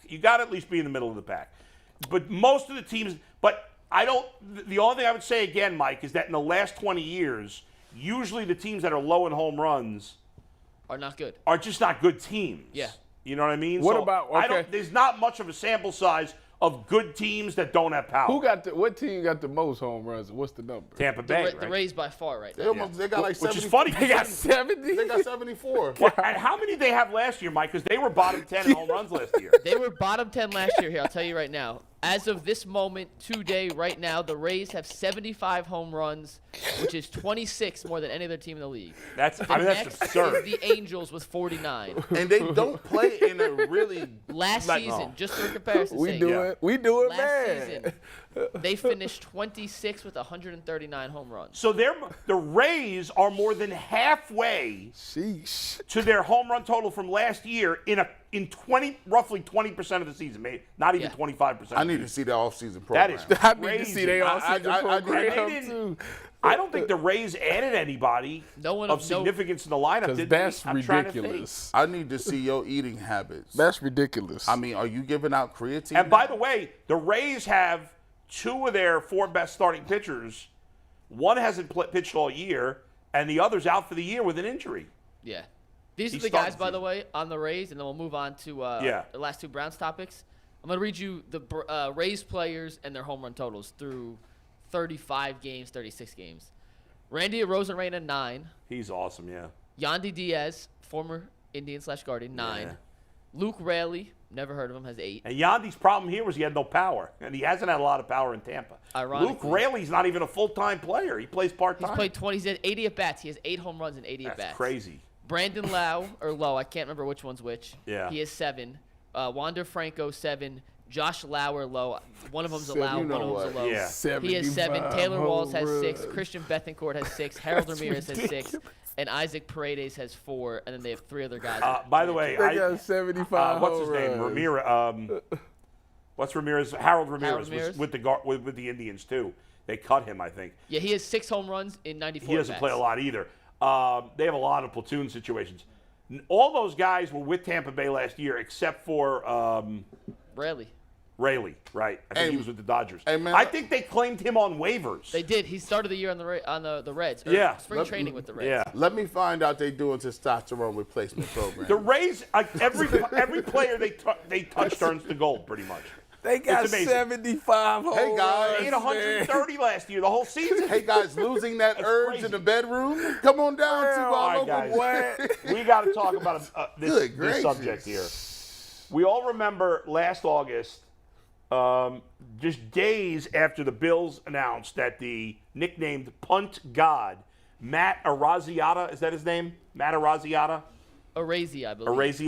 Araiza. No D. Oh, Araiza. Araiza. Okay, Matt Araiza, he was at San Diego State. So he's the punter at San Diego State. He was All-American, wasn't he? Yeah, he won the Ray Guy Award. He set all the NCAA punting records, longest net average, longest punt. So this guy won the punter job, and then the story came out that he had been accused of being part of a gang rape, obviously a very serious subject, of a 17-year-old girl in his off-campus home. And, we all talked about it. The team got pressure. Originally, the team said, well, we've vetted this situation, blah, blah, blah. Well, a couple days later, they cut him because they got pressure. Okay. Fast forward to now. Just this week, the story came out that after a thorough investigation, not only did they find out that there's a lot of question marks about whether this girl was raped at all, according to prosecutors, according to a thorough investigation, which they have videotapes, 30 eyewitness testimonies, including friends of the girl. But apparently, Araiza was not even there at the time of this alleged rape. Now, there is still a civil lawsuit ongoing. However, it does appear that he had nothing to do with this. Now, he has admitted that he did sleep with this woman, and she is 17 years old. I don't know if he knew her age or not, but to me, an NFL team should sign him. He's been vindicated from any rape charges. Okay? He clearly did not rape this woman. That seems pretty obvious. Mm-hmm. To me, if I'm a team and I need a punter, this kid was great in college. If I'm the Browns, I don't like Bojorquez. I'm going after this kid. I don't see any reason not to. Do you have any reason not to? No, I think if he's clear and he's not, in this situation where he's involved in that situation and they're saying that he's good, then he should be able to play football and continue his life. I mean, if it comes out that, she falsely accused him of being in this situation, I don't see why he should be punished for that. I mean, he did nothing wrong. He should be good to go and play football and do whatever he want to do. And there shouldn't I'm not hiring him because he at 21, 22 slept with a 17-year-old. He didn't. I mean. Yeah, that's something totally different. Right. But what I'm saying is, if he's not brought up on these charges and none of that has anything to do with him, I don't see why his life should be at a halt because of that. Yes. He's innocent. Gene, what's your thoughts on this? So this is so layered. There's so many layers. Oh, yeah. There's so many layers. So as you do some of the looking. Did you read Dan Wetzel's article on Yahoo? Is that what you're looking at? Yeah. Everybody should read. First of all, when it comes to stories about, he does a lot of college stories, and obviously this alleged incident took place in college. Dan Wetzel is the writer when it comes to stories of this nature. Very layered stories. Dan Wetzel is the best. And if you read the article, there's no way you don't think this guy's innocent. So, just to give you context, it says the girl and some other high school friends became aware of a party was being thrown at the house just a block from San Diego State campus. The group let themselves in to a back gate witnesses interview from the party, including 2 other girls' friends, whom she arrived with, said she didn't appear to be drunk at the time. Other witnesses said that the girl was telling people she was 18. Yeah. So basically, and also in this column, it goes on to say that there is video evidence of her saying that appeared to show that she wasn't raped. Now, again, we don't have every last detail. So whatever. The point is, he clearly had nothing to do with whatever did or did not happen. So I've always said this, and I think it's dangerous that when people say, you just have to believe all people. And when you talk about somebody's life, I don't understand why adults don't have the patience or foresight to take every case as a case-to-case scenario and wait till things play out. Today, everybody is just jumping to be the first one to say, I believe this, or I don't want to, this didn't happen or it did happen. Like, we have to, this is a perfect example of sometimes the circumstances can look a certain way and the climate could be something, and then you just move to make a judgment on somebody, and then that person becomes that forever. Now, think about it. Like, he was cut. Now, instead of saying, can he play the game, you're thinking as a team, do I want to answer some reporters' questions about whether or not we're sensitive to women and sexual assault by bringing him in? Yeah. Because at the end of the day, even though this is a thing where it looks like he's being exonerated, you will still have people that say, there's a million other punters. Why bring that guy in to answer these questions? Yeah. And that shouldn't be the case. And that's fair, and that's going to affect him. Exactly. If I were the Browns, I would do it. I'd sign him today. You think he's better than Bojorquez? Yeah, I mean, at the very least, if I'm a team that thinks I need a punter, I'm bringing him in for a tryout and seeing what I got in him. For sure. Because here's the thing I have to tell myself, too. Sometimes, as being a minority, you have to go over and above to prove certain things to get the benefit of the doubt. And I had to tell myself, all right, you got Perion Winfrey. He's under some cases. You've had Kareem Hunt. He had some opportunity. He did some things that we know about. And then we all know what the Deshaun Watson story is. I can't say I'm going to eliminate your ability to earn a living just because of what somebody allegedly said you did and it proved to be false. Right. Just because I don't want that. And by the way, I've read multiple articles about because I wanted to know this because it comes up all the time. Like, what percentage of accusations turn out to be true? And by and large, the large majority of accusations by women in these situations are true. Facts. However, there are a percentage that are not. And so until we know, and probably all of us, certainly I've probably been guilty of this. I remember the Duke lacrosse situation. Yep. I quickly jumped on the bandwagon. I was like, these Duke guys, I assumed they were snobby assholes. And they were innocent, those guys. And, and that was wrong on my part. And everybody wants to have a reaction so quick. But whether it's 5%, 10%, whatever, there is a percentage where the stories are embellished or flat out lies. And in those cases, because of those cases, we all need to take some time before we know the facts. Mm-hmm. And this kid should not have, the Bills were pressured. I get it. But it was unfair because nothing had been proven against them. It was just an accusation. And so, the whole jumping to conclusion is unfortunate. And now the kid has paid the price. Hopefully he'll get a job and an opportunity now. I don't have a problem. The Browns come out and give him an opportunity like any other team gives them an opportunity. But I will say there needs to be certain accountability for people who are saying certain things. And I'm just going to say this, and I'm going to be very specific. If someone claims that sexual assault happened and they are not being accurate or truthful about that, there needs to be accountability against that person as well. Yeah, and there has to be proof that she lied. It has to be proof. Just like, because we don't want women that are abused, that are raped, or men to be scared to come, be afraid that, well, maybe if I can't prove it, I'm going to get in trouble.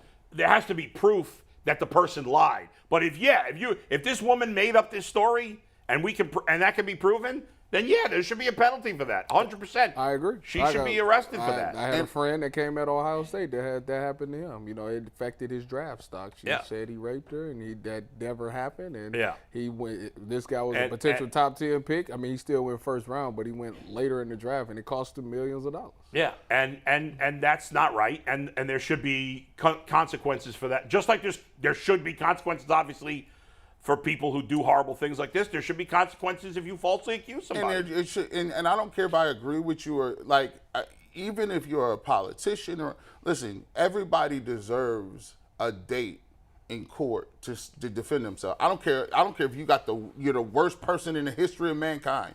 You deserve an opportunity to go through the process to defend yourself. And we talk about what America is and what America ain't. That's part of America. You get an opportunity and you'll say in front of your peers or in front of a judge saying this was this side of the story and this was that. I don't think people should be canceled on internet, canceled because somebody said, hey, I'm not going to rush to judgment. So I don't think people should be rushing to judgment to condemn them and then also condemn the people who aren't running around with pitchforks too. It'd be interesting to see if the Bills bring him back or if he even want to go back to the Bills after they, That would be actually interesting. Go ahead, Mike. We got a poll coming up in 1 sec. I'll read you the results of what the YouTube chat is saying about the Punt God. But do you guys think he does land in a camp? Like, do you think a team will take the risk? Because as we know, not every position's created equal. You put up with more distractions for a quarterback than you would with a punter. He may be exonerated. Oh, my God. If Deshaun Watson were a backup quarterback, he'd be out of the league. Yeah. So do you guys think that he will end up in a camp? I do. I actually think he will. I think he will, too. Yes. If he's that good, even at that position, which is, it's an important position. If he's that good, he's been exonerated. I mean, that's the way I look at it. He didn't do anything. He wasn't there when this alleged incident happened. So that's how hard it is. This is the point. Because every single time we keep saying, is he supposed to be in camp? Yeah. You're like, he didn't do anything. Right. The only thing he did, I guess, is technically, according to the state of California, he did sleep with an underage woman because in most states, the age of consent is 16 or 17. In California and a couple other places, as we were looking at before the show, it's 18. So technically he slept with an underage girl. But, we don't know if he knew that. And personally for me, this is just my own opinion, he's 22, whatever he was, sleeping with a girl who's 17. I mean, that's the age of consent in most states. I'm not going to not hire him because of that for me. And I don't even know that he knew her age. Yeah, so there's a discrepancy about that. Yeah. So either way, Tyvis, you just it's hard, you tell athletes, and that's just one of the downsides, I think, in being an athlete is you don't think about it like this. You got to be careful. You have to be pinpoint in what you do. Yeah. Pretty much. That's right. I mean, they give you so many lectures on it, throughout the college, throughout the NFL. There's so many people that come in and talk to you to the point where it was just like I remember being in college and, this person was giving an example. It's like basically they were saying, like, if you slept with a woman and the next morning, if she didn't feel right, then she could take you in. And we was sitting there like, so if everything went good, and then the next morning, like, she just said no, then you will go down for that. And it's kind of unfair at times, but it's just you just got to be careful who you're dealing with, and that's the thing. You got to be wise in your decision making when you're young and rich. Yeah, especially. Pretty much. Go ahead, Mike.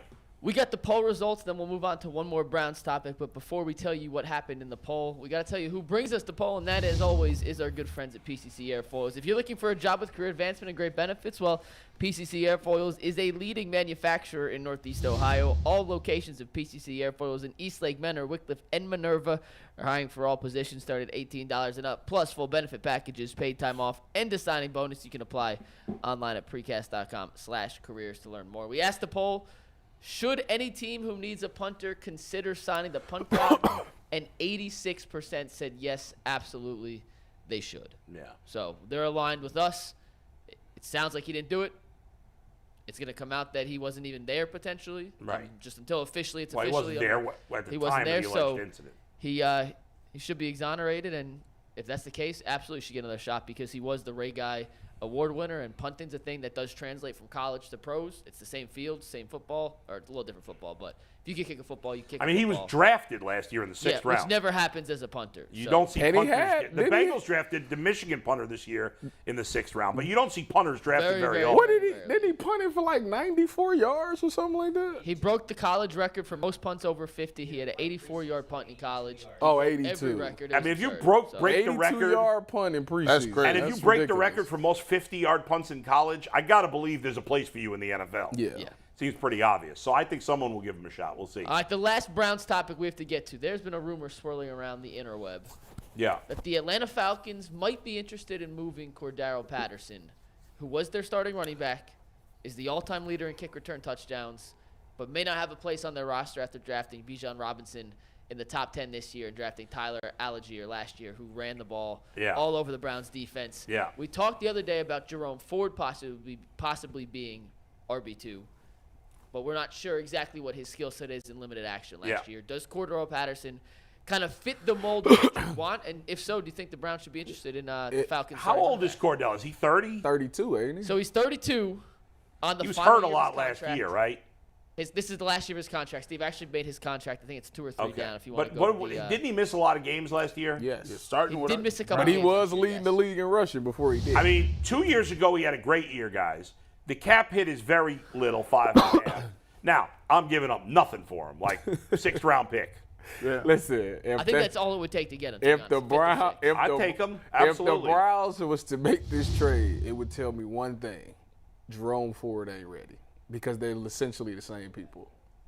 Both kick returners. Right, he's a more proven version. It would just tell me Jerome Ford is not ready to play. I don't think they'll do it. I'd be surprised if the Browns went. It's redundant. You got the younger version of him already on your roster. He was a wide receiver when he first came into the league. They talk about how Jerome Ford catches out the backfield unbelievably. So you're literally. I think they're committed to going with the young guy. Exactly, and this is not the Browns thing. They don't bring in 32-year-old guys. I'd be surprised, but I'd be happy if they did. But then again, they got Rodney McLeod, so he's 32. But Jim Schwartz is there. If Cordarrelle Patterson. Does he got history with Kevin Stefanski in any way? Did he play? He played in Minnesota. He did play in Minnesota, yeah. Oh, so it's some history there. I'm not crazy about that, am I? I'll double check. Yeah, he played in Minnesota. Wasn't that his original team? I think that's who he got drafted to.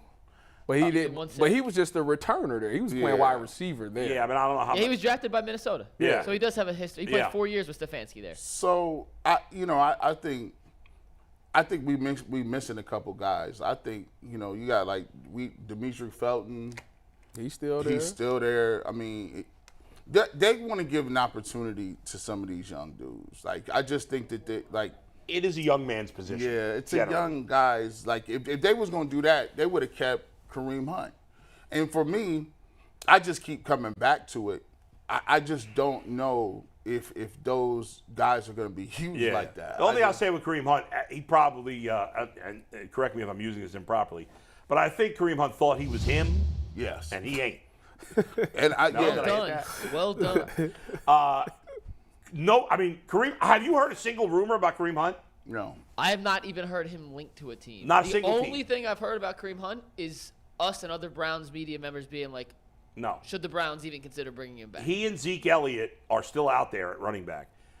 In the end, I'm fine with them making Jerome Ford the second back, the pass-catching back, and seeing what he's got. But I think if they traded a 6th-round pick for Cordarrelle Patterson, I think we'd all be fine with that, right? It wouldn't bother me. I wouldn't bit. Whatever. I don't care. I think the guy's been pretty good when he's been on the field. If they do this, it's literally an insurance policy. I think that's all it is. Yeah. He does. And I don't know exactly how much he has left. I remember watching him get injured, playing all them years on turf. And just being through it. He might not have much left in the tank. And then he's a kick returner. I mean, he was a return. His body was on special teams. Yeah. I don't know how much he has left. To me, if you was to bring him in as just a returner, but then they got. Well, I guess Grant might not be here. If they bring if Nick Chubb went down and Jerome, but you're not paying $5.5 million to a guy to just be a returner. Would you give Devin Hester $5.5 million? Well, that's Hester. Well, that's Hall of Fame Hester. I would not. Back when he even at his best, I wouldn't have. Oh, I would have. Devin Hester. What's the most Devin Hester ever got paid in a year? Hold on. Do we know that? I don't know that. But Devin Hester was winning Super Bowls. I'm like, he didn't took a kickback the first kick. Opening kickoff. Like, this dude is. Devin Hester was him and Ted Ginn did it the same year. I said, Broncos are tied to Kareem Hunt. Oh, they are. Jeremy Fowler says there's interest. We can't hear Steve. He said that the Broncos are tied to moved on Kareem from Hunt. Melvin Jeremy Gordon. Fowler reported it. And their starting back got hurt, tore his ACL last year. Javonte Ironically, Williams. Devin Hester has made $5.5 million in his second big contract. So he never made more than 5.5, but he made exactly what? 5.5 he made in 1 year? Yeah, he signed a 4-year, $22 million deal. So. All right. So you were saying. I ain't paying $5.5 million for a return. like, They did.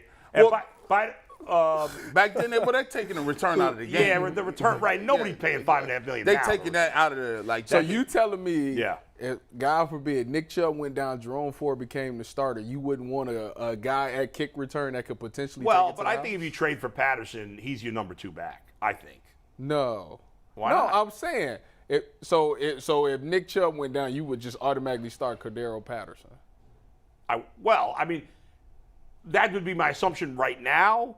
If Ford looks like the better player in training camp. Well, you just told me it was yeah. a young man's game. I feel like In general, yes, but I haven't seen him play enough to know. I'm gonna if he's keep it. any I'm gonna good. keep it real. I think the way the Browns run the ball, anybody can get money off. Like, you got to think about it. Like, That's not true. Dearness Johnson looked like one of the greatest running backs I've ever seen. Well, but that was just one game. I mean, he did look great in that game, though. I mean, The offensive line was clicking. like the Browns can run I the ball. said that, and people scolded me when I said that. I said the offensive line is really good. Well, but that but wasn't Nick, the case last wait year a because second, Kareem though. Hunt never got loose. But Kareem Hunt didn't look like Nick Chubb did last year. No. They didn't run. So it matters who the back is. Yeah. I think there's a certain level of, Yes. the O-line brings it up more. Well, 2 So years Nick Chubb had how many yards last year? 1,500. I don't remember the exact number somewhere. Chubb had 1,500. Oh, last yeah, year. 1,500. Chubb Yeah. had 15 last year, yeah. I thought you were talking about Kareem. I think they're. Yeah, look, I'm not even gonna talk about the backs no more. Let's. They moving to the air raid anyway. I like what's the name? Give me Jerome Ford. I think he got home run hitting. I'm gonna roll with him. All right. So If Nick Chubb went down and they took a 6th-round pick to get him, I'd take him and I'll put him tell at you, kick returner. The reality is Nick Chubb, I think, has missed at least one game every year, hasn't he? Yeah, but if he went down, How many games did Nick Chubb play last year? they Mike? would alternate. I think Chubb played 16. It Chubb wouldn't be. played all 17 last Oh, year. he did? Yeah. Was that the first year he played every game? No, 2019 he played 16, but Okay. he played 12 in 2020 and 14 in 2021. It wouldn't be just Jerome. Like if Nick Chubb went down, Jerome Ford wouldn't be just the back by himself. They'd alternate. Well, they have Felton. They have, what's his name, that Kelly guy who used to be on the Rams, who's been with the team as like a 4th running back for the last Jonathan few Kelly. years. You confident? I mean, no, I'm not. If Nick Chubb gets hurt, I mean, now you don't have Kareem Hunt, but Well, we really be in there. Deshaun Watson really got to earn 230. But you know what? There's always running backs that come out of nowhere. It seems to happen all the time. I'm okay. If they wanted to just I'm keep okay with them going with what they got. I'm fine with that. I'm too. They Well, I trade said for Patterson, that- I'm good. I I'll said give that you- on Monday, and You it said wasn't that. you. It was Yeah. Who You said was that. it? It was Brad. Oh, you He and was Brad. kidding. Yeah, What did he scolded want? me. Brad loves old guys. He wants Carmelo Anthony to play running back for the Browns. He liked Zeke. He wanted Zeke. The Browns are not signing I Zeke. said that, and everybody I got Zeke makes scolded. no sense for the Browns. Scolded for about 15 minutes. Well, you're right. Thank you. Zeke makes zero sense. Zeke is not even at least with Cordarrelle Patterson, he has a different skill set than Nick Chubb. Zeke is the same back, it's just not as good as Nick That's Chubb. what I said. He's the same back. I literally said the same. Yeah. I said the only way they would go after Zeke is if Nick Chubb went down. No, hold on. If Nick Chubb had a season-long injury, then go sign Zeke. what I said. And by the way, it's not even the same because Zeke is not faster than Nick Chubb. No. But No explosiveness. Like, he's just goal line. Well, that's what we were saying. He was like, we can only use he's him a on power back like I Nick said Chubb is. that. Yes. Whereas Cordarrelle Patterson's more of a scat back type of guy. Yeah. And like a Jerome Ford type of guy, as we talked about. Zeke Elliott makes no sense for the Browns. They're not signing him. It doesn't make any sense at all. Mikey, you got a final thought before we wrap up here? No, I agree that he makes no sense as a full-time member of the Browns, Zeke Elliott. I do think Patterson brings a little different of a skill set, just as a proven commodity as opposed to Jerome Ford, who could be that. very well. Right. We just haven't seen it. So. And the Browns, at this point, I agree with these guys. I mean, the Browns are just better off going with the young guy. Let's see what he's got. You drafted him for a reason. That's what they do anyway. Yeah. Exactly. So I want to say one thing, then I want to open the floor to Tyvis, and then we can finish with some final thoughts here. But obviously yesterday was our 1-year anniversary show, and we gave out awards and everything. One thing we didn't say, well, we did a little bit, but we need to reemphasize, is we do this show for the people out there who watch. And we wouldn't have as much fun as we do. We wouldn't enjoy what we do, and we wouldn't be able to do what we do without your guys' support. So there was no award for Fans of the Year, but we should have had a Fan of the Year. How do you pick that? That's hard. But I just want to say, Steve says Eddie. From all the UCSS family, Director Steve, Anthony Earl, the guys out there, EP Steve who's sitting out in front, we love you guys. Seriously, you are the absolute best. We wouldn't want anyone else to watch the show besides – we want everyone to watch the show. That's a lie. But we do genuinely appreciate your guys' constant support, whether you – agree with us, disagree, laugh with us. Even crazy Cam in Canada. I know you watch every day, Cam in Canada. Cam in Canada is a lunatic. He is so crazy on Twitter. Like 25% of the stuff he puts up there is like really smart. Yeah. Awesome breakdowns. And then a lot of the rest of the stuff he puts up there is batshit crazy. Like he put up some quote that was supposedly from Tom Brady yesterday, and I just responded to it. I was like, there's no way Tom Brady. It was like about Deshaun Watson? Yeah. He put up a quote. It said, Tom Brady, quote, Deshaun Watson is going to bounce back this year. He's one of the reasons I left the AFC. And I'm like, there's no way on earth that Tom Brady said that. No chance. Boy. No, but listen, we love Cam. We love Cam. Cam's awesome, and like some of the stuff he puts on Twitter is like well thought out, very impressive, like really impressive. And then some of the stuff is just batshit crazy. He's like, the Browns have a winning DNA. They've won 8. Nobody gives a shit about the Browns championships. The Browns championships are meaningless. They were pre-Super Bowl. Nothing that happened pre-Super Bowl counts. There were 6 teams. Half of them were in this AAFC. There were no black players until Jim Brown played, and then he won a legitimate, But even that was before the Super Bowl. Like, I don't give a crap. They had a bunch of white dudes running around in their long johns. Get out of here. They didn't even throw the ball back then. Those championships don't count, but Cam's awesome. And he does give some good stuff on there. Cam and we love the fans. I think he's tweeted us 5 times. And I know Cam watches every day, so he's going to see this, which I love. He's going to tweet at you about 5 minutes about Cam on Twitter to everyone in the chat. There's 1,000 names. I don't want to say them. Give some names. Eddie, we know Eddie. We got Eddie. There's Evan, April. Creative Juice, Black Playground. April's always there. There's my man Lawrence Goggins. I know I'm forgetting 100 that are in there every day, and that's why I don't want to name them. Boy, put me on the spot, but there's more than just that. Damian Frederick, all the members, like we genuinely. What about the one you always retweets from? Evan 213. Shout out to him. Or whatever. Who? Evan 213. Assmaster, remember that guy? Dank Nasty Assmaster. Yeah. They are all awesome. We love all you guys, and seriously, thank you for being part of the show. You guys make it as enjoyable 100%. as anybody, and we cannot do this without you guys. So seriously, thank you guys. If I missed your name, it is not intentional. There's way too many. There's 200 members. I don't have all 200 memorized. I apologize. And even the non-members, we love you guys too. Speaking of memberships, we're opening this to Tyvis. Yeah. You can become a member. Steve, you don't need to pull those up. We are opening up a second text line that is not necessarily a back and forth, just in case we're doing something special, promos, show updates. If you text the word show, we'll put this on the community page. We'll tweet it out. Text the word show to 216-435-1590. That is the word show to 216-435-1950. It'll be a daily weekday morning message with the topics of the day, almost kind of like the tweet, but if you're not on Twitter, this will be another way to get the topics of the day coming up. We'll send that out every morning. And just for the last time, seriously, we do love you guys. We appreciate you guys. You make our job fun, and we can't thank you enough for being part of the UCSS family. Should I tell my Little League story real quick, or should I save it for another day? Save it. Tyvis, you weren't here yesterday for the 1-year anniversary. Yeah, so we good. got 3 minutes. You won an award. You lost an award. How do you feel about your I won an award? Yeah. What'd I win? What did he win? I ain't the win biggest loser and getting roasted by Steve. Boom, roasted 2 times in a day, Tyvis. What? Director Steve gave his award. Tyvis did not win Athlete of the Year. He did not win Overtime Moment of the Year. Put the camera on me. Hold on, Tyvis, we got robbed, brother. Tell them how we got robbed. Wait a minute.